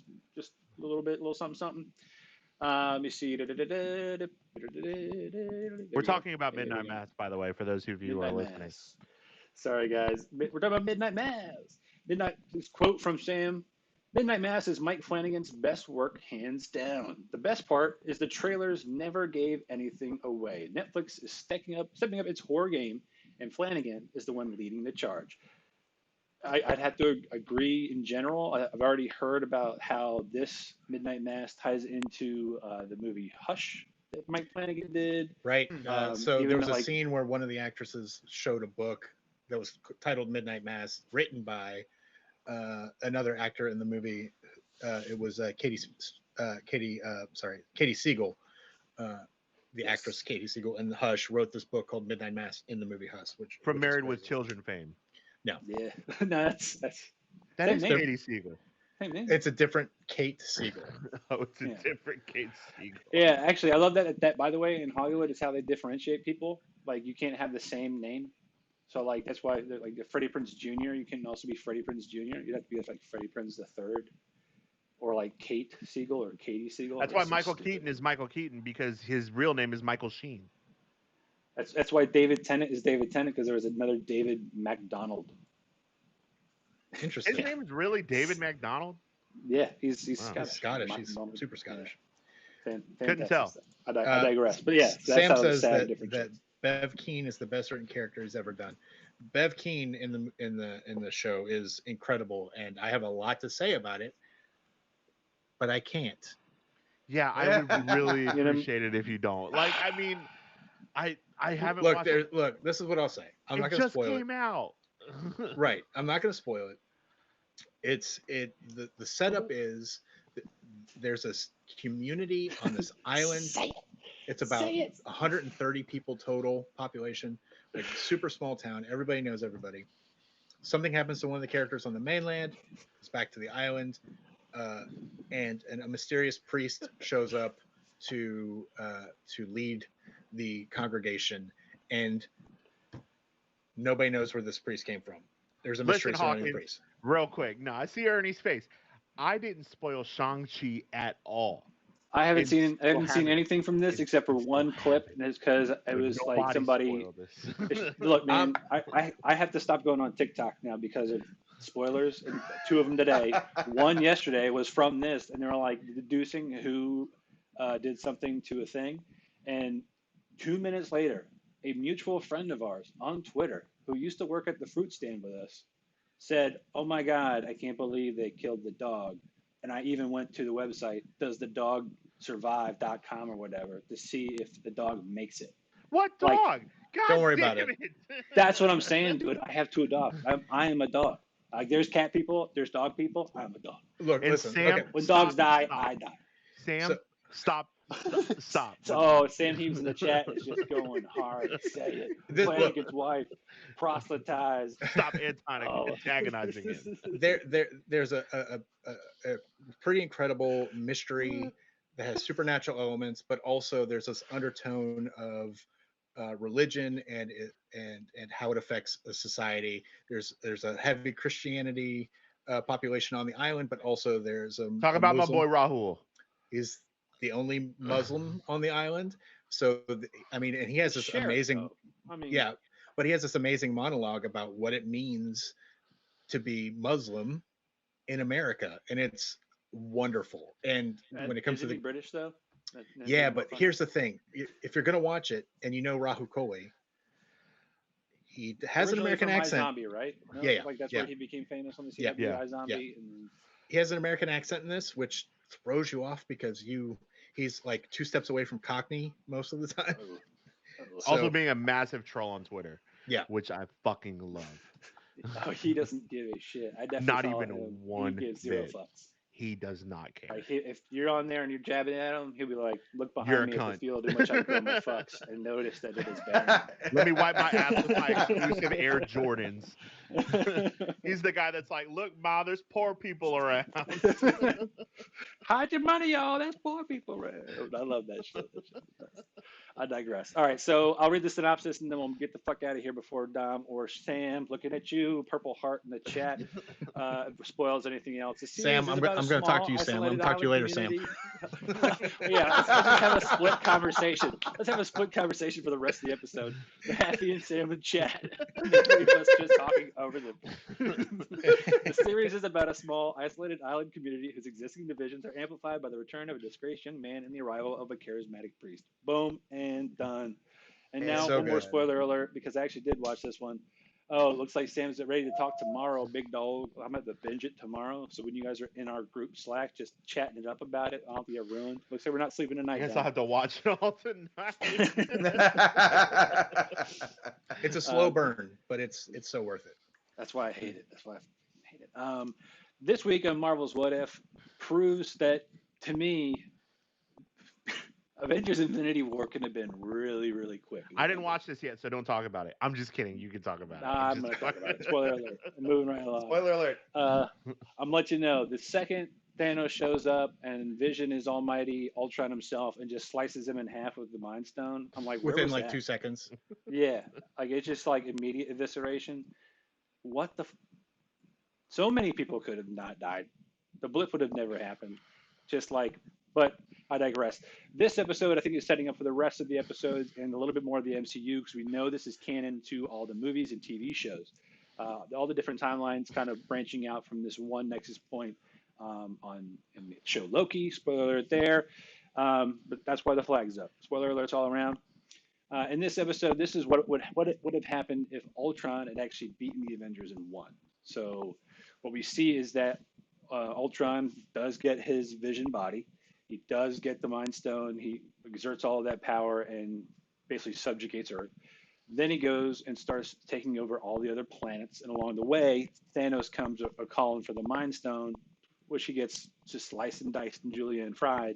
And all of a sudden, in this picture, we see the ultimate Ultron body. He's got basically this whole entire exoskeleton, looks like Ultron, with a vision body on the inside that can contain the power of all the Infinity Stones and makes him pretty much the ultimate being.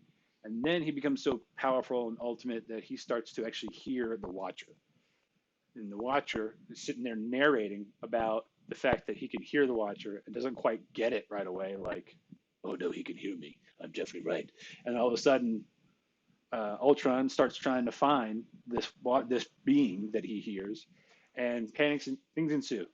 Suddenly, Ultron and the Watcher start battling it out because Ultron does eventually find him, and they just start blasting through different dimensions in their fight. One of them being Mustafar in Star Wars. You get to see Vader's castle in the background as they ripple through realities. Super great, nice little nod to once again the House of Mouse owning everything. It was definitely a fun episode, but I think it's going to set up a little bit more as far as this multiverse is pretty fragile.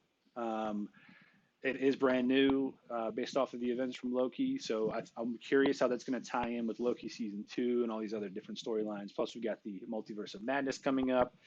I'm not going to say anything about any of the spoilers I saw today, but I'm assuming those are going to tie in too. We've got this whole card deck that's now just being shuffled. Once upon a time, they were all in order, and we all knew what was going on. And now with this latest phase, we get to start playing with time as well as space, and a little bit of tweaking there. So we could introduce, obviously, the MCU to the X-Men universe coming up, and then you're thinking about the Fantastic Four. So it's definitely setting up for all bets being off, right? Like you can't say, oh, I know for a fact this is what's going to happen, because now the rules don't matter. This is like Whose Line Is It Anywhere? The points don't matter. You don't win because you're the funniest, and everything's made up. Yep. It's go time. I'm excited about it. I can't wait for the X-Men to join the Marvel universe.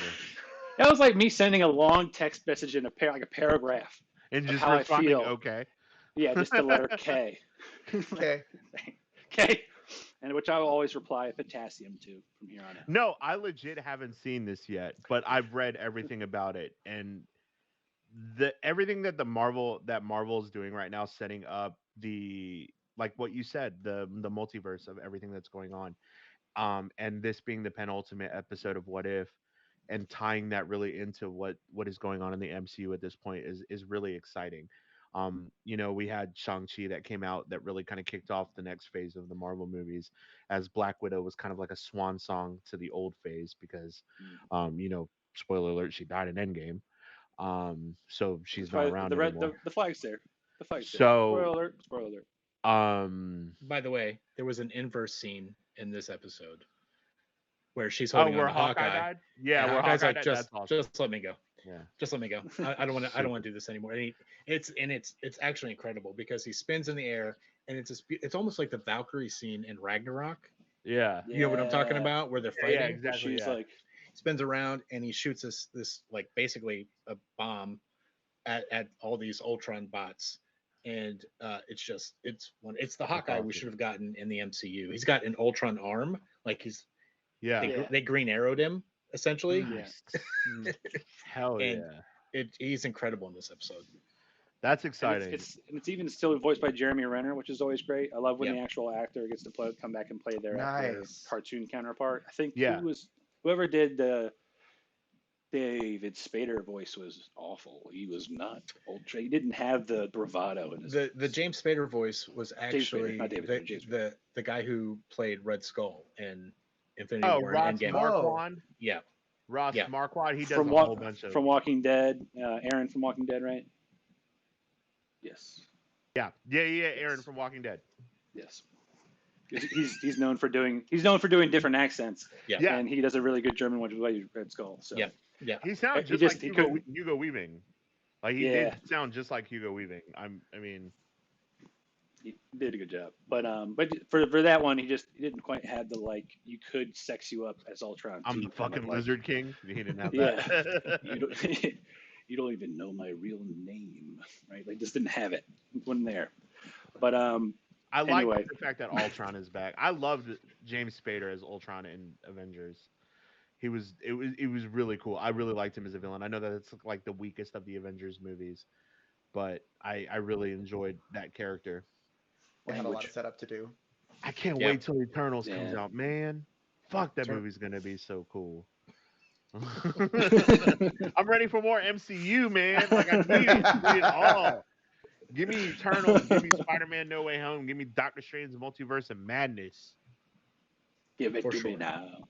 If But fucking I Tom digress. Holland shows up in Venom 2 tomorrow, I might piss my pants. Oh shit, true. If you spoil that tomorrow, and I swear to God it's not true, I'm gonna be so pissed. You just like, bro, it's Tom Put Holland. it in. Just put it in. Carnage is about to fucking kill Venom, All- and Tom all of a Holland comes sudden- in and he says, Come "Hey in, everyone, hey." how's it going?" Wow, this Venom's is just like about a to kill movie I once Carnage, saw. and he goes, "Ooh, I like this guy better than you, Eddie Brock," and just totally leaves Tom Hardy standing there with his dick in his hand, and then globs That's on to Tom Holland. He does some fucking obscure '80s movie reference. Absolutely. Absolutely. Yes. Did you ever see this movie with the dude from Lord of the Rings, That really Goonies? old movie. Thanos was in that too. Good old Josh Brolin. All right, sweet. So there you go. Spoilers are over, at least for a little bit. Guess what's not a spoiler? This week's sponsor, toughreps.com. That's right. Go to the store, toughreps.com. Pick out whatever you want. Doesn't matter. Supplements, pre-workout, t-shirts, belts. You got a knee that's got a problem with it, get that knee brace. You got a wrist that's jacked up from too many What? things, Dom, get that wrist brace. Playing tennis, Use code obviously. Joystick Maverick at checkout Yeah, and tennis get wrist is a 10% thing. off. Yes, tennis wrist. Yeah, tennis Tennis wrist. wrist. Yeah. Practicing my wand motions for Harry Potter World. Wingardium Leviosa. It's It's swish and flick, Ernie. It's not Expelliarmus, it's Erectiarmus. Okay. Let it go. And Let this is it how we go. get banned off Twitch. Erectalamus. But no, this does not categorize our sponsor, toughreps.com. Once again, use code Joystick Maverick at checkout for 10% off. You know, thank you, Griffin Blade. Thank you. Whoa, putting Dom on blast. Okay, stop On putting blast. Dom on blast. Whoa. Griffin, You got first the of biggest all, wrist in the mind biz, your own dude. I business. can't help it. Whoa. Hey, don't attack our fan. Yeah. Second of all, where were you last week when I was just berated and I wasn't even here? You Listen, are Griffin Blade. old. We make the jokes. We make the jokes. That's fine. Oh, geez. Yeah. And once again, Happy, I'm sorry for not being able to stop ourselves from giving you, low blows, even though we couldn't give you birthday punches. You know what I'm saying? So Oh, I thought you were that's going how to we say show birthday our babies. love. It landed. Yep. It landed, Ernie. I'm with you. It You is. saw I did it. Yeah, it I landed. waited till the You end. brought it in. I told you earlier. And I did it. Yeah, I brought landed it it. in. Fucking I landed. landed, bro. All I right. Now, love it. Mahaffey's the- old as fuck. Let's go. Oh yeah. Oh, is that this the week's Jared final Leto round. Joker from? All right, this week's I'll final be the round. bigger The man. reason we're all here is not because Mahaffey's getting older, because we all are. But here it is. Day by day. Super cool in the hood. Hey, what Wah, up, wah, wah, friend? wah. Wow, wow, wow. Boom! I didn't really have a great picture of you, but this one is definitely my best one. That is a Um, fantastic picture. Thank you. Yes, you look just as crazy as I think you are. I got to give a shout out to our guy, Hey Sean, for introducing you and us together, because that's Yeah. really where I think it all stemmed from.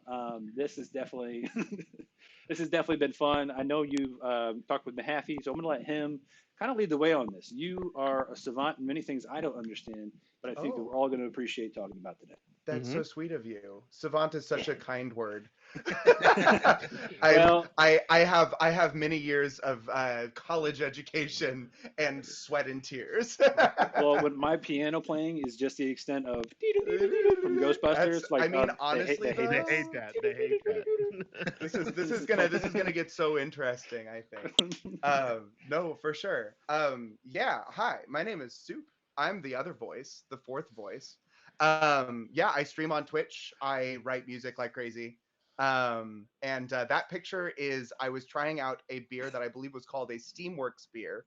And it had this really cool graphic on the front. And at the time I was working on my evil steampunk doctor outfit cosplay. And so those were my goggles that sat on my hat. So that's a picture from my undergrad in college like 10 years ago. still works. It still works today. It holds up. Yep, it's a good picture for sure. Yeah, but I'm happy to talk about thank you so much, Heyo, for introducing us. And I was so happy to be here for the first podcast that I was here where you guys were talking about Motomancers and games and game music. A huge passion of mine is, of course, writing music, and not just writing game music, but also writing what would you call it? Music for listening, pop music, as well as music for listening, right? Exactly. There's other ways to get music. Yeah, no, right. Music for eating. Music for playing, music for gaming, music for studying. See how he made you also, feel like an idiot, Ernie? Yeah, he did really good. Again, savant. No, whoa. I was trying to work in a Mitch Hedberg joke where he said, "Oh, people are like, I hear music." I'm like, "Oh, do you think you're special?" Like, that's how I hear music too. That's how I take in music With too. these That's ears. how I take in music too. Yeah. But also music education. Music education is like a big tenet of mine and my life and my goal. Doing content creation and doing music creation, because even with your 2 fingers, you could totally write a song with 2 fingers. You kidding me? What a cool challenge that would be, to pull out a piano and try to write a song using 2 fingers. That's all I'm saying. And you could do it. You could do it with little to no knowledge of how a piano actually works, and what the notes are and what harmonies are supposed to sound like. You could write something really excellent just using your ears, because everybody's got them. Everybody's got ears, and everybody has a musical preference. So why couldn't you write a piece of music using your 2 fingers and the ears on your head? You know? Nice. Absolutely. So that's I feel really strongly about that, and that's, I try to preach that on my channel and in my spaces and with my community, that like, really, if you wanted to take the time to learn and to do the thing, like, you could do it. You just got to take the time to do it. But yeah, I did bring to this a couple of projects that I'm working on, and we can hit some talking points in those projects that I've been working on. If you guys real wanna quick hear about before, those. absolutely. But before we get into that, can you talk a little bit about, like, I think something a lot of people who probably don't understand is playing music, teaching music, and composing music are all almost completely different skill sets. Yeah, absolutely. Just because they're all connected by music doesn't mean that the craft is anywhere close to being similar. Sure. So can you talk a little bit about basically switching from performing, teaching, to composing, and gaining the knowledge that you have when it comes to composition, when, if I understand correctly, you were mostly a performer and a teacher, and then started composing on Twitch. What a great question, Michael. That's a great question. What a great question. That's why you're They're being so nice to you right now. And really I can't suspicious. stand it. I can't stand it. when they're nice. Hey, you want me to do some more shit jokes? No. You gotta All right, come turn my camera out off. your arse, right? Yeah, absolutely. So yeah, I do come from a performance background. In college, I studied to be a trumpet player. I have a master's degree in trumpet performance. That's my big educational background. My whole goal going through college, and really even as far back as high school, was to become a symphony player, to play in a symphony orchestra professionally, and make my main living playing in a symphony orchestra. Getting out into the, like, quote, real world out of college and discovering what the job field was like and what careers in music looked like, I found that I had to shift. Right? Like many of us do going into college, you have these high aspirations for what you want to do. And you should, when you're going to college, have those really high aspirations, of course, because why else are you going to study anything than to become the best at your thing? But I came out of college and I went into music business, and I sold instruments, sold trumpets for a living for 5 years.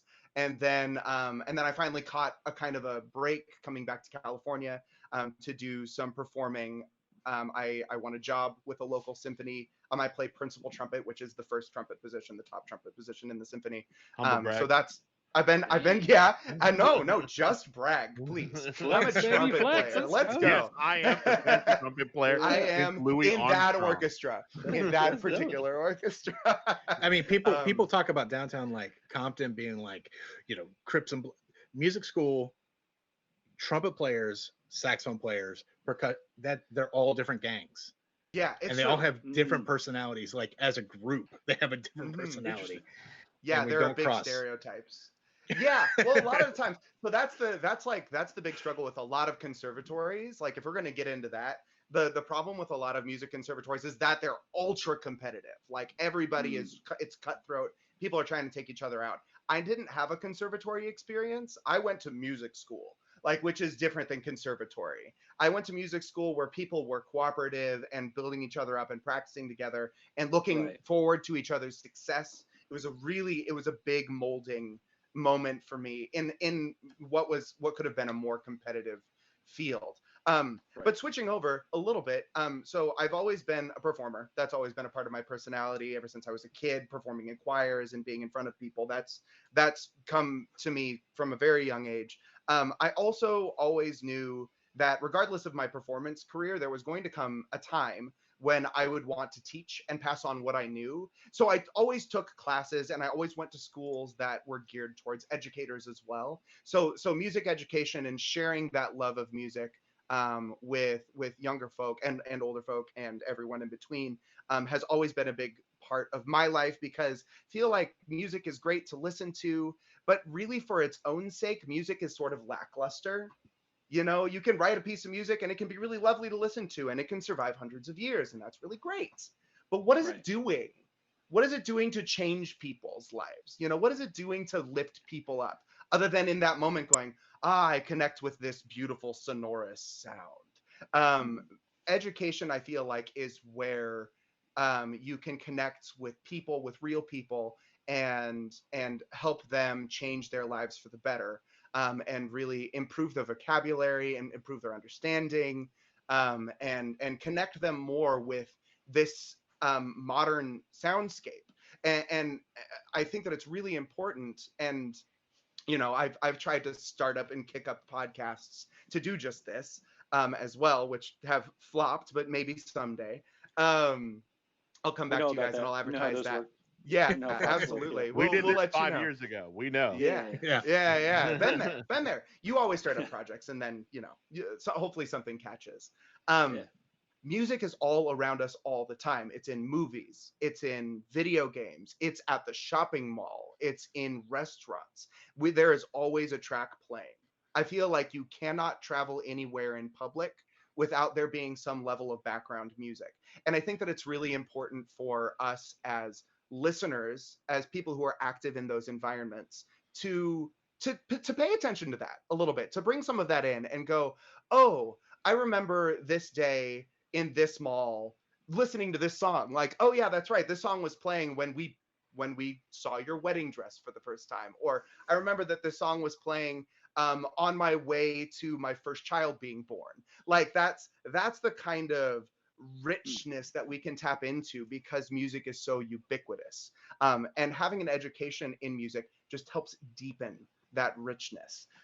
So it's always been so important to me that that I with college education and knowing what I know about music goes out. I go out and I teach people what I can, even if it's at the most basic level or if it's at a very advanced level. Any more richness that you can derive from those memories and from that nostalgia, I feel like is just going to be a boon to your existence. So this is Jesus Christ, I love I have thought a lot about this. I'm going to get somebody to transcribe everything you just said, and we're going to make a manifesto. Right. Please. And we're just, And what I find interesting about specifically when you're talking about music playing in the background of basically every place we are is if you've ever taken a movie scene and taken the music out of it, it destroys the scene. It's completely different. Well, and movie composing is so cool because movie music is not just this is why I make a differentiation between like listening music and other music that's supposed to make you feel something. Movie music is special and challenging to write because you need to make the listener feel. And moving someone from unfeeling to feeling is hard. It is very difficult. I mean Sean just said in the chat, ears never blink. So, that's a great point. I mean, they're always on. And a good example of that and how that works and doesn't work is the first Suicide Squad versus the second Suicide Squad, right? The first Suicide Squad studio got a hold of it and just threw a bunch of like music in the middle of it. It was like, it worked for Iron Man, and it didn't work. right? Like For sure. just loud music for no point doesn't make any sense. And then when you get to like something that the second one with James Gunn, an orchestra scale actually does come into play, and it does add value. Yeah. Well, Well, just and the take reason "Don't Stop Me Now" from Shaun of the Dead. Like, Oh, what yeah. does that make you feel? Like, Yeah. I mean, come on. Well, yeah, Joy. but it's slapstick and it's so good, right? Yeah. And the reason that the brazen pop music, the brazen rock works so well in Iron Man is because Tony Stark's a dick. Yep. He's an asshole, right? Yeah. And He is it Iron Man. plays up that feeling. It plays up that bravado, right? Yeah, it's an ego piece, right? Like he Yeah. lands Oh, in yeah. the middle of a town that has been overrun by the 10 rings and just shoots a little rocket that blows up an entire building. He's dealing with his ego. Right. But to kind of circle back to talking about composing with two Yes. fingers, Yeah. in Midnight Mass, no spoilers, Dom. Where is it? Where's my button? Spoiler alert. There's this. It's not a phenomenon, but in horror music, for horror movies, there's a lot of the jump scare isn't just what you see visually; it's what you Yeah. hear. It's the And ear candy. Literally, Yeah. it's one cello note that comes out of nowhere, and you're like, "Oh my!" And like that affected me way more than what I was seeing on the screen. Was Yeah. the sound. Like the Quiet Place, right? I mean, same kind of thing. Most of the Yeah. movie, dead No silent, music. and then you're like, Yep. Yeah, absolutely. it's so effective. It's so effective. The second you steal music away from movie and visual media, it becomes a very different ball game. Absolutely. But yeah, so I did. That's all my formal education. My formal education is in trumpet performance and music education, and that's what I studied in college because I was preparing myself for life, right? And then COVID hit. And who's prepared for COVID? Nobody No was one. prepared for COVID. Ernie You was. were prepared for Ernie. introverts, Yeah. introverts, hermits. Like, this is lovely. I love this I so can't much. wait to cancel all my plans, and I have a great Let's excuse. go. I'm out of here. I don't want to can't get make sick it. today. Oh, jeez. God. Yeah. No, to your point, nobody was. Nobody was. Well, yeah, sure. And nobody was. And my wife and I certainly weren't. All of our, basically 80% of our income was playing gigs. We were just out. We were playing musicals. I was going up and playing with the orchestra. We were playing quintet gigs and playing ballets and things like that. And then suddenly there was no work. Suddenly Right. there was zero work for us. And nobody was calling and telling us that there was no work. They just stopped responding to emails and calls and texts because they were dealing with so much of that on the side. So we retooled.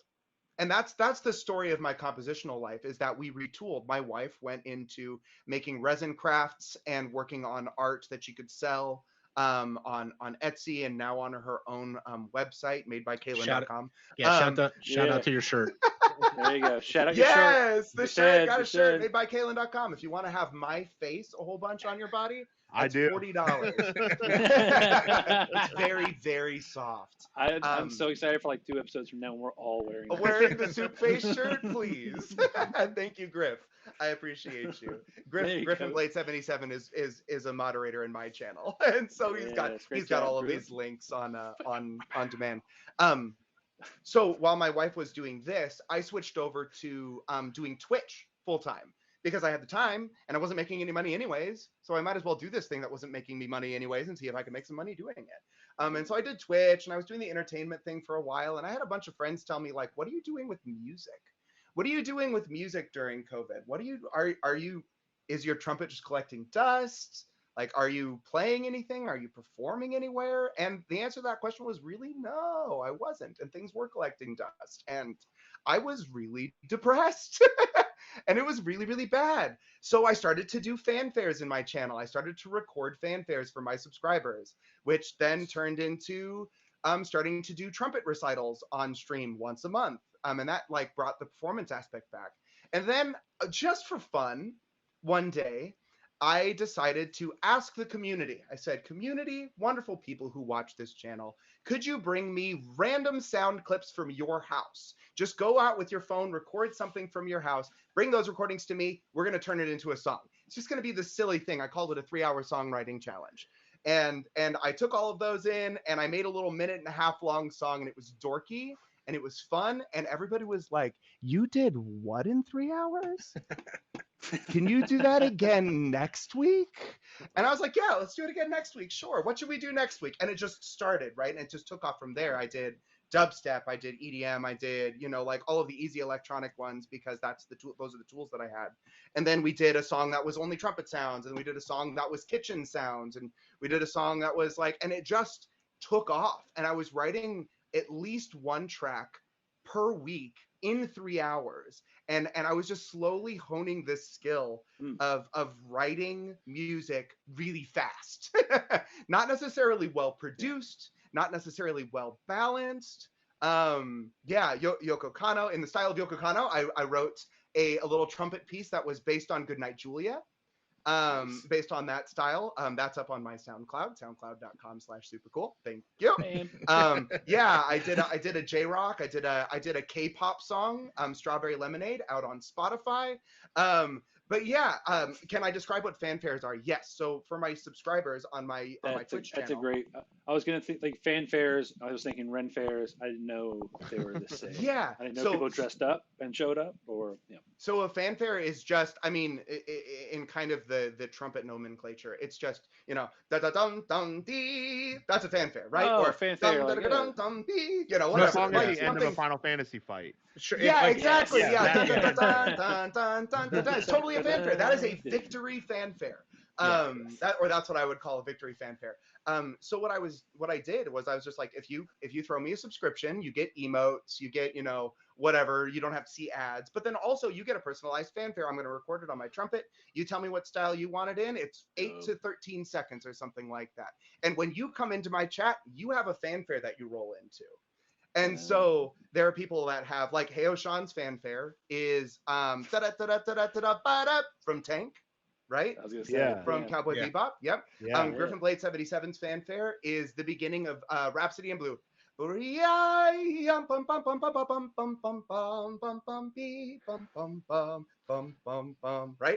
So these fanfares are really fun for people, of course, who are having the fanfares. They get to have an identifier.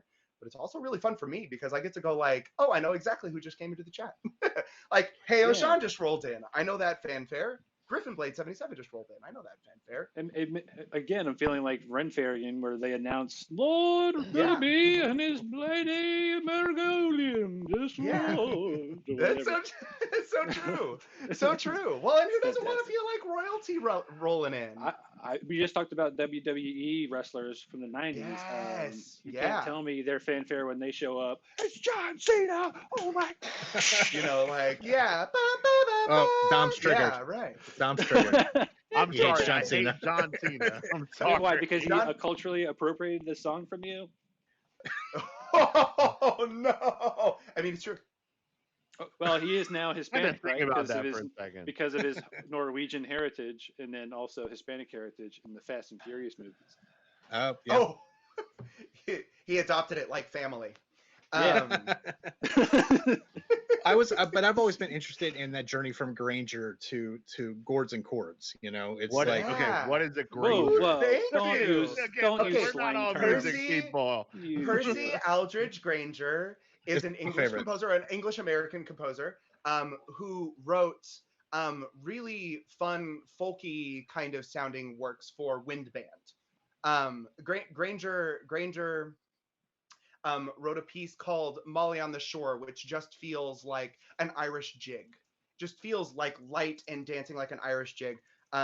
He wrote so many pieces, and he wrote them while he was walking from what is now like New York City to like what is now, I don't know, Virginia. Walking.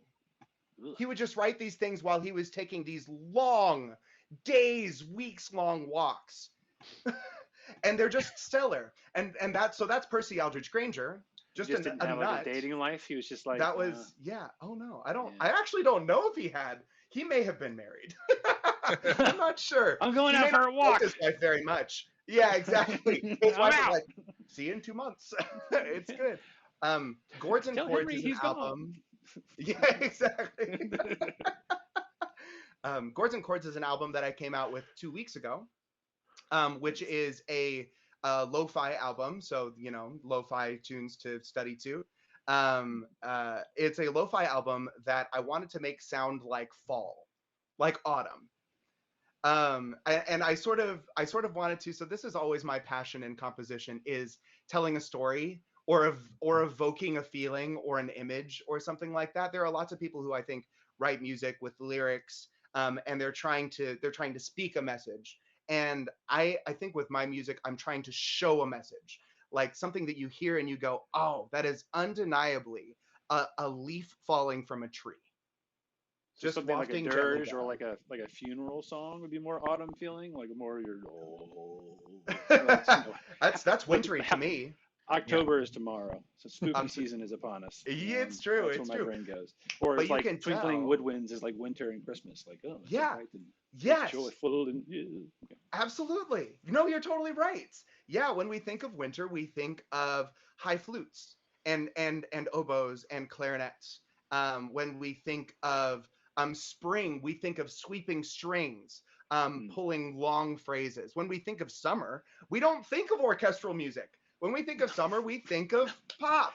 We think of Justin Timberlake. We think of I don't know. We think of K-pop. Like, we think of things that are going to lift us up, get us off of our ass into the beach, right? If you have a Cheryl beach Crow. nearby. I'm from. Cheryl Crow. so Liza the point. Minnelli, everybody. Shania Twain. All you want to do is have some fun. Yeah, that's the Cameron feeling of hates me. summer, is being light and having fun. Perfect. So this album, Gourds and Chords, is supposed to exemplify fall. So you have to ask yourself, compositionally, what sounds like fall?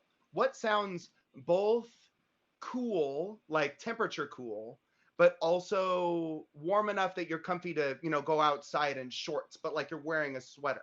What sounds like the leaves changing colors? What sounds like snow beginning to fall at the end of autumn? What kind of sounds do you pull in? What kind of feels do you pull in to make those things happen?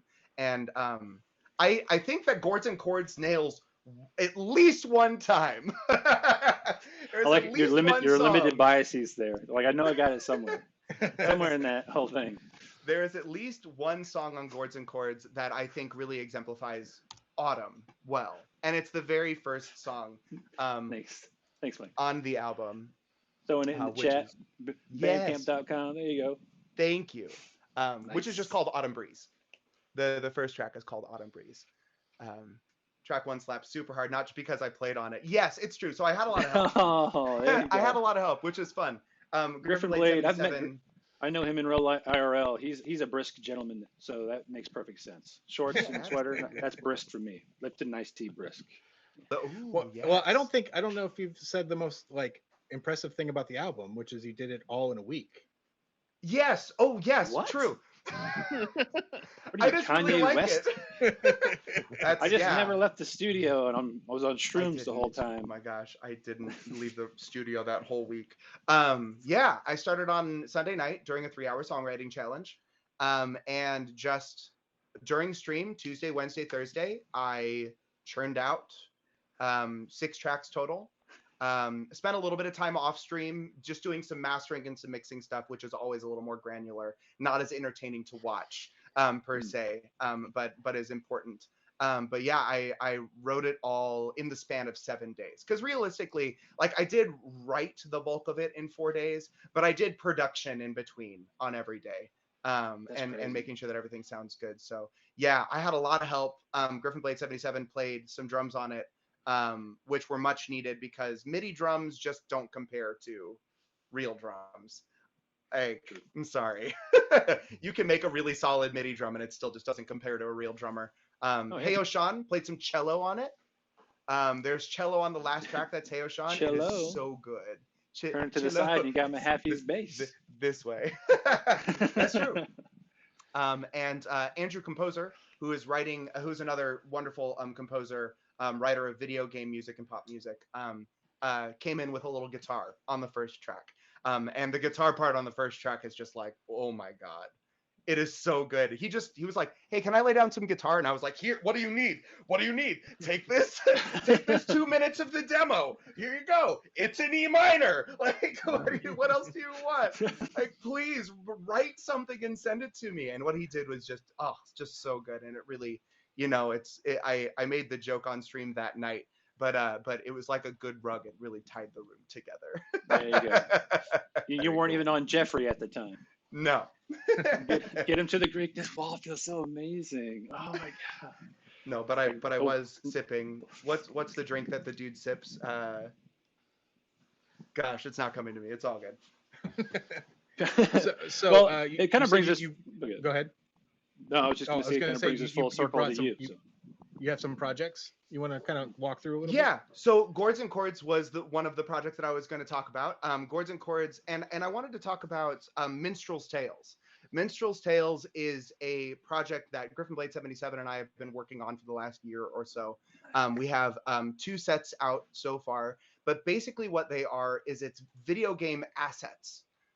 If you are someone who is out there wanting to create a video game, and you don't have the skill or the time to create your own music or create your own art, we're creating packs of art and music assets for use in video games that are cohesive and work together. So we've put out 2 packs so far, with like a generalized pack that includes things like battle music and like overworld music. It's sort of all in the style of like an RPG, like a JRPG, a la Final Fantasy, Shining Force, things like what is it, like Breath of the Dragon, Dragoon. There are a whole bunch of like JRPGs that it's really kind of loosely based on. But I wanted to sort of like ask you all, when you're listening to pop music, versus listening to music for TV or movies or games, are you someone, like, I guess it's like a 2-parter, are you someone who buys the OST to a video game? And then second, how is your listening experience different between the two? I mean, I worked at Barnes and Nobles for like a year, too long. Long time. In the DVD and music section, which meant I got a discount to those DVDs and music, and all I would buy was soundtracks. Yeah. I mean, just original motion picture soundtracks. It wasn't games necessarily, but the idea being the same. Those movies and those moments evoke an emotion. Or if I was going to go running for an X amount of time, I would listen to the 300 soundtrack because it was just so epic. So many drums. It would pump you up. The guitar riffs in that were just so great. Things like that. So yeah, that definitely hits home for me. If I hear that Danny Elfman 1989 Batman. Oh yeah, I'm hyped up. Let's go. It's go time. Yeah, but yeah, nice. So how would those do you find yourself going to movie music for things like that, or do you also pull from, like I said earlier, like Justin Timberlake or Kanye, or like to get you pumped up to work out? Like, do they hit you differently, or do they hit you about the same? It depends. So like if I'm going to go to the gym or something like that, I'm going to listen to the song Every Day by Logic, right? I work hard every motherfucking day. I work hard every night. Right? So like that's kind of where my brain goes, like because rap music is, to me, a genre that gives you so much confidence. There is not really a rap song where like they're really sad and mopey. You know what I mean? There's nothing but hubris in every line in every rap song, and it's infectious. So that's why I listen to it. But that's me. I want to hear Dom and Mahaffey because I know their listening styles are definitely different than my own. So I want to. You want to go first? You want me to go first? Go ahead, Dom. You want me to go first? All right, that's fine. So, music is really important to me. As a medium, video game music in particular is really important. And I know that I'm about to drop some tracks that I know that you guys will know.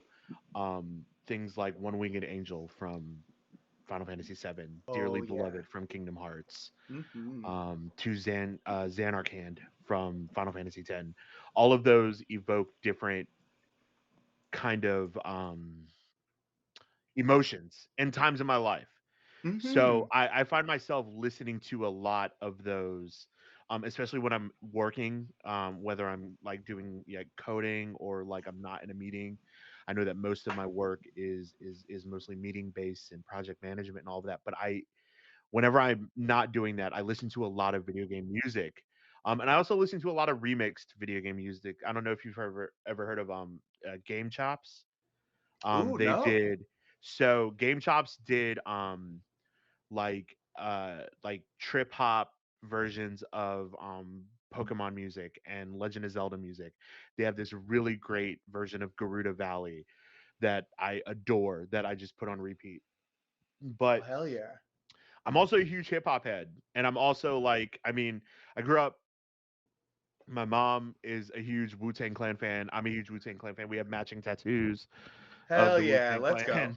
Yeah. Um, I love hip hop. And I've always been like that's the music that I listen to when I'm like Ernie said, like I'm ready to get amped up. Like I listen to um you know Baby Keem's album right before we started the show tonight because I needed to get like amped up and be like, all right, cool. Like I Got listen to big Kendrick energy. Yeah. Lamar when I'm about to go into a big meeting and I'm like, That's all right, awesome. cool. I need to like be an asshole and like, kind of strut my shit. Yeah. Um It works. It works but so well. on the movie side, like there like what you guys were talking about when it comes to composing music for movies, like it nothing hits me more than Howard Shore's Lord of the Rings score. I mean, come on. I mean, Yeah. like, from soup to nuts, from Fellowship of the Ring to, Return of the King in the last scene of that movie. Like every single piece of that is identifiable. And also like things like John Williams and him being prevalent throughout all of media. And my wife, who is a huge fan of John Williams, can like pick out specific notes that he uses going from, something like Harry Potter, um, all the way to Star Wars and all of that. And it's just I all of that I love music. I do. I mean, I've never been musically inclined. I played clarinet in middle school and Dope. elementary school. I dabbled in the piano a little bit, but nothing crazy. But I have such a respect for, and this is the one time I will say something nice about Mike Yes. for I'm putting this musicians on every like social media. So hold on. you, Start from the like you, beginning. Start from the super cool, beginning. and Mike, that I can step in and learn just about anything, but what you guys do is magic. And you guys, I mean, Mike did our show, our Ooh. intro for the show in Which is like so fucking good. 3 days, and it was so good. And now he's like taking that and he's like running with it and doing an album and all that shit. And I'm like so hyped Let's for it. let's And I'll pump the never brakes tell on him that. that. Ooh. Everybody pump the brakes on Okay. that. Ooh, All spoilers! right. Let me. Where's my banner? I'm bugging Spoiler my alert! boy, Mike. Spoiler This is the alert! one time I'm gassing you up, dude. Spoiler I'm alert! not gassing you up Yes. anymore after this. But yeah, I mean, eh, I'll I'm not gonna talk anymore. I'll let Mike go, but I just wanted to say that's like, I mean, you guys are magicians in my book. Oh, thank you. I'll take it. Well said. Well said. When it comes to my listening habits, I think I'm going to say what's the most obvious thing. It's something that has to grab me in some way, whether it's video game music, movie music, pop music, Radiohead. Radiohead. Uh, it's got to tell a story that I'm into hearing.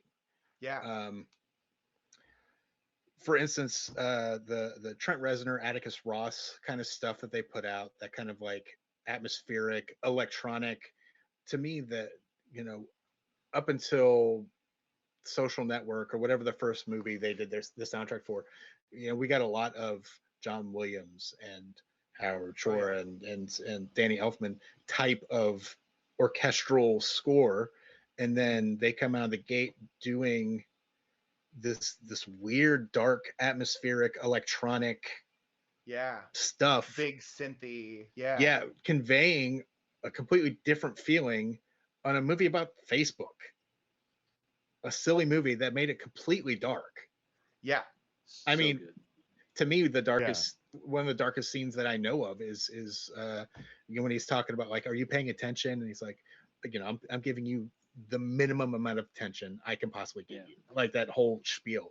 And I think a lot of that was supported by the work of Atticus Ross and Trent Reznor. So, a lot of the stuff that kind of grabs me are it's like groove based. If the groove is tight and just killing, like the new Dua Lipa album kills me. I love it. Dua Lipa. I love Dua Lipa. I see you. But also like dark stuff. What's the name of the track that when I got real mad at the fruit stand one night and we went to get Chinese food and I rolled up with the volume all the way up. What was the track? Wasn't it the end is the beginning is the end? The end is the beginning is the end. From the Watchmen sound. Oh, okay. It's just this super dark, atmospheric, and it's just like, for me, if it makes me angry, I'm probably going to listen to it over and over and over again. Like if it fuels the dark side of me, because remember when the Tron soundtrack came out? When we were all working together, we had that shit on repeat for fucking months. Yep. So my listening habits really do revolve around whether it's telling a story that that connects with me. So regardless of like, video game or whatever that. Right. What I'm hearing, and this is why I think that it's so cool that there's so much music that we can listen to, is that your favorite music, all of you, and I'm sure that this goes for a lot of people, is music that pulls you from one place and takes you to another place. Whether it's a new emotion, whether it's a story, whether it's nostalgia, which this is my forever soapbox. If nostalgia is your reason for liking something, that is a good reason to like something. Why the fuck wouldn't you like that thing for your nostalgic reasons? And anybody who tells you otherwise is wrong. Hey, look at Dom's left arm. You might as well just call it his nostalgia arm. Oh yeah. Yes. Right. You flipped. Right arm. Oh yeah, let's go. Mario Brothers, Batman, 1987 Batman bat symbol, or 89 Batman. All the good shit. Yeah. I live in the middle of the nostalgia. That's where my comfort zone is, which is why all my references are from the 90s. Why do you think remakes in video games do so well? So well. Oh my god. But I still get upset about it because they don't need to redo it. In my brain, the graphics were amazing, even though they were just like barely polygons. Knights of the Old Republic is going to sell gangbusters. Oh my god. I'm going to buy it. I'm going to buy it. Yeah. Well, speaking because of Star Wars. Yeah, absolutely. Let's be real. Speaking of remakes, I know that Soup, you're doing Final Fantasy playthroughs. Yeah. Right? What did you coin? What was the phrase that you're using? Oh, Final Fanthology. Final Fanthology. Yes. Amazing. Good and for you're on Brandon. Final Fantasy 8. You've played through 1 through 7. And you played through the 7 remake, right? What's your favorite one? Like, I want to know what your favorite Final Fantasy is. So far, so I love 10 for nostalgia reasons. Yeah, 10's great. Because 10 was the first Final Fantasy that I actually played the whole way through. And just love the story and love the characters, love the music. To Zanderkind is so powerful. Yeah, what an amazing, powerful track. Well, and the fact that you hear it in the beginning and then you don't hear it, and then you hear it in the fucking middle. Oh, it's so good. Anyways, Nobuo Uematsu and the designers on that game just like woo. Hot damn. 6 probably Okay. 6 is great. Is one of my favorites. 4 probably is also one of my favorites. I have a strange relationship with Final Fantasy 2 where I hated the mechanics. The mechanics and the leveling system in Final Fantasy 2 are awful. I can't wait till you get to 9. I'm very excited. 9's my favorite. I can't wait till you get to 9. Heck yeah. I haven't played all the way through 9. I played the beginning of 9 like 1,000 times. Yeah. But I've never played it the whole way through. I'm so stoked to play 9 because I know that 9 is a bunch of people's favorites. So Chad, I'm also Griffin Blade is saying I am hyped for 9, and 6 is also his favorite. Fuck yeah. Griffin Blade has been yelling at me for 9 and 12 and Tactics. those are the big 12 three. is incredible. 9, the music, the beginning of that game's music, where it's just the beginning song when you get to the menu is just like it hits me right. 9 was the first one that I played all the way through. I played 9 and Legend of Dragoon together at the same time. And 9, I can't wait. I can't wait to watch you play that. That game is so good. It hits all the marks. Well, we just started 8 remake. Although I think that Mike was alluding to 7 remake and playing through all of the 7s. Were you gonna ask me for my thoughts on the 7? Oh yeah. So I played through, just as a sort of background, I played through the original Final Fantasy VII, and then I played Crisis Core. We watched Advent Children, and then I played Dirge of Cerberus before we got into the remake, so that I could Dirge of Cerberus. Yeah, Dirge of Cerberus. You know what? I Vincent, think the Dirge of Cerberus gets a bad rap. I thought that was a really fun game. It's so good. It's like Devil May Cry Final Fantasy. I'm with it. Yeah. The remake was so cool. They redid this intro sequence from the original Final Fantasy, and I put up a spoiler banner for me, because I dodged spoilers until like 2 months ago. But just the fact that they took this beginning that was already so iconic, and they redid it in such a way that it's not only like beautiful, but it's also more fleshed out, and you get all of this environmental detail that you sort of had to imagine, but now it's all out in the open, and you can see what the whole imagination of this was, and then they throw in the end.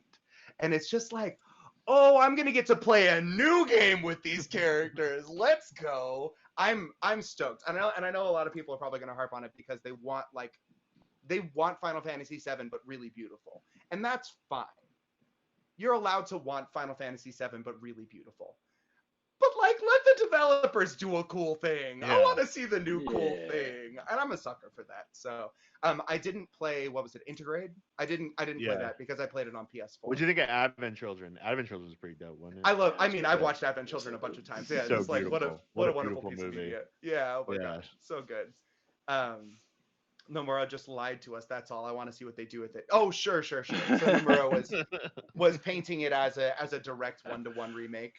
Yeah. No, Nomura's writing in Final Fantasy games is a little hit and miss. Kingdom Hearts is a mess. Do you think they're going to do that with Knights of the Old Republic remake? Oh my god, I love Kingdom Hearts. I think Knights of the Old Republic is going to be 1-for-1. Yeah, that I would be surprised if they went any other direction. Just Bioware's going to be like, don't fuck this up. Oh, Bioware. I'm looking at no you, room bro. to talk. Right, Bioware has no room to talk. That did Mass Effect Andromeda and the endings of Mass Effect 3 and Anthem. But yeah, that's really cool. I mean, I played Final Fantasy VII. I've never played the original. Mm-hmm. I only played Crisis Core, Dirge of Cerberus, and I'm in the middle of remake right now. Yeah. And I watched Advent Children. I saw it in theaters. I mean, nice. I love it. And the first time that you see Sephiroth in Final Fantasy VII Remake, I was like, oh, baby. Yeah, let's go. He's like the original. He's so compelling as a villain. I don't know why. Yeah, he's got a little bit of the Joker aspects where it's just sort of like, I have a motivation, but my motivation is really more to just destroy. Yeah. Just generally destroy. There's a little bit of, I don't really care what it is. I'm just gonna kill it. That Sephiroth has got, and that's badass, and that makes a really good villain. That's part of why Carnage is going to be such a cool villain, because Carnage is also just sort of want to see the world burn energy, right? Where I think that the unpredictability of a villain is really fun. It's really, when the motives aren't super clear. Yeah, Sephiroth is really dope. And you should, like, I always encourage playing the original games, because the original games was like, that's where all of these ideas cropped up. Final Fantasy VII as a Final Fantasy game is only okay, I think that it's got solid RPG mechanics. I think that, it's got a leveling system. It's got characters in it that you like, and it's got a good story. Your Cloud kind of sucks as a main character, but what main character in a Final Fantasy series doesn't kind of suck? Squall's not much better. Yeah, no, Squall is way worse. Oh my god, Squall is so bad. I'm just playing through the beginning of Final Fantasy VIII right now, and it's he's terrible. Oh god, he's so awful. But yeah, definitely, I highly encourage it. And playing through the Final Fantasies in order has been really fun, just because you get to see where things come from. Where does this enemy come from? Oh, for the first time that came out in Final Fantasy II, and now we're seeing it in Final Fantasy V, but with a reskin. Like it's really fun to do that kind of compare and contrast and look at the history there. So yeah, that's part of what I'm doing on my channel, Tuesdays and Thursdays. I mean, you're doing a lot on your channel, and I wish we had more time to talk about it because when I would watch Twitch before, and this is you can make all the old jokes you want to make, but like if I wanted to watch the new raid, or if I wanted to see somebody play through a new video game that I don't have time to play through, I would jump on Twitch. When I started watching your channel, you're doing so much different things than that. So if we had more time, I'd love to just kind of jump into some of the stuff that you're doing on your channel that's so for me awesome and just different than everything else I've seen on Twitch. So go watch them. Go watch Super Cool. Yes, I appreciate that. Actually, that's actually a good point. I do want to encourage you to come back on the show, give us an update on what's going on in your world. But I also want to kind of give you the opportunity here at the end of the showcase to kind of call out the things that can help you grow your channel. We've already talked about your shirt, just dope. But also your move to Patreon. I think that was something that Mike had brought up, and I think I've heard of some other streamers recently are talking about similar moves, but more to like YouTube and things like that. But what was the impetus to bring it all kind of home? What was the impetus there, and how can your viewers support what you're doing and encourage you to do more of it? Yeah. So to make a very long story short, I've been thinking about doing a Patreon for a while because I've been wanting to be able to produce more content that I want to make rather than content that is going to be mass entertaining. Like that's sort of always been my goal, is to write albums and to record things that I'm passionate about. So the move from having a Twitch based income to having a Patreon based income is that switch from doing things that are going to be more entertainment focused to doing things that are more personal passion project focused. And going over to Patreon is better money than Twitch. Now, the other part of this is that the reason that I made the switch when I made the switch is because Twitch has been really bad about protecting creators with all of these hate raids and all of this kind of bot nastiness that's been going on Twitch. So that's been going on concurrently, and it just made sense. It just was like, okay, let's move money away from Twitch to another platform that is not only going to be moving money out of Bezos's pocket, much love, Daddy Bezos, salute, but also is going to be moving more money into the pocket of the creator, because on Twitch, from a subscription, you get less than 50% of what a subscription is. People pay $5, you get $2.48, right, or $2.46 or something like that. On Patreon, I'm getting 92% of what people put in. You put in $5, I get like $4.80 or some shit. And it's just a better deal. It's just a better deal. So if you really do want to support me financially, absolutely hit up the Patreon. Patreon.com/SoopurKul. SoopurKul. Go on over there and do that. But honestly, your boy Griffin already beat you to it, man. He's already got you linked up in the chat. Yeah, there it is. But really the best way to support is to come by the channel. I'm doing all the stuff live, twitch.tv/SoopurKul, and become a part of the community. The community that we're building over there is loving and growing and supporting. It's full of people who are creative, people who love looking at art and listening to music. And it's just become this wonderful safe space to be yourself and to grow and to learn together. And I love that so much. And so if I'm going to make any recommendation in terms of support, just come over, be a part of the community, be a part of the channel, and I will love getting to know you. I can attest to that. I had an issue with Ableton, and one member, I can't remember her name, Soup probably would know. Decided she was going to do all the research for me. Katie, you're talking about Katie Dearest. Yeah, Katie Dearest. Katie is awesome. Oh my gosh. Awesome. I can sing her praises all day long. But yeah, she was ready to jump on it. Well, like Ernie said, hopefully you'll come back and we can talk more and go more down the rabbit hole. Absolutely. About how you're approaching Twitch and all that good stuff. Let's talk content and content creation, baby. That's my game. That's my game. Let's go. Yeah, absolutely. The answer is yes. I would love to hang out with y'all again. Great. Yeah. Sweet. Cool. Well, how is that, guys, for episode What a 20? great episode 20. Episode Special 20. guest, super cool. In the books, baby. Let's Yeah, go. we do it. We do it. Oh, that's awesome. Well, we'll bring it to a close nice and easy like we always do.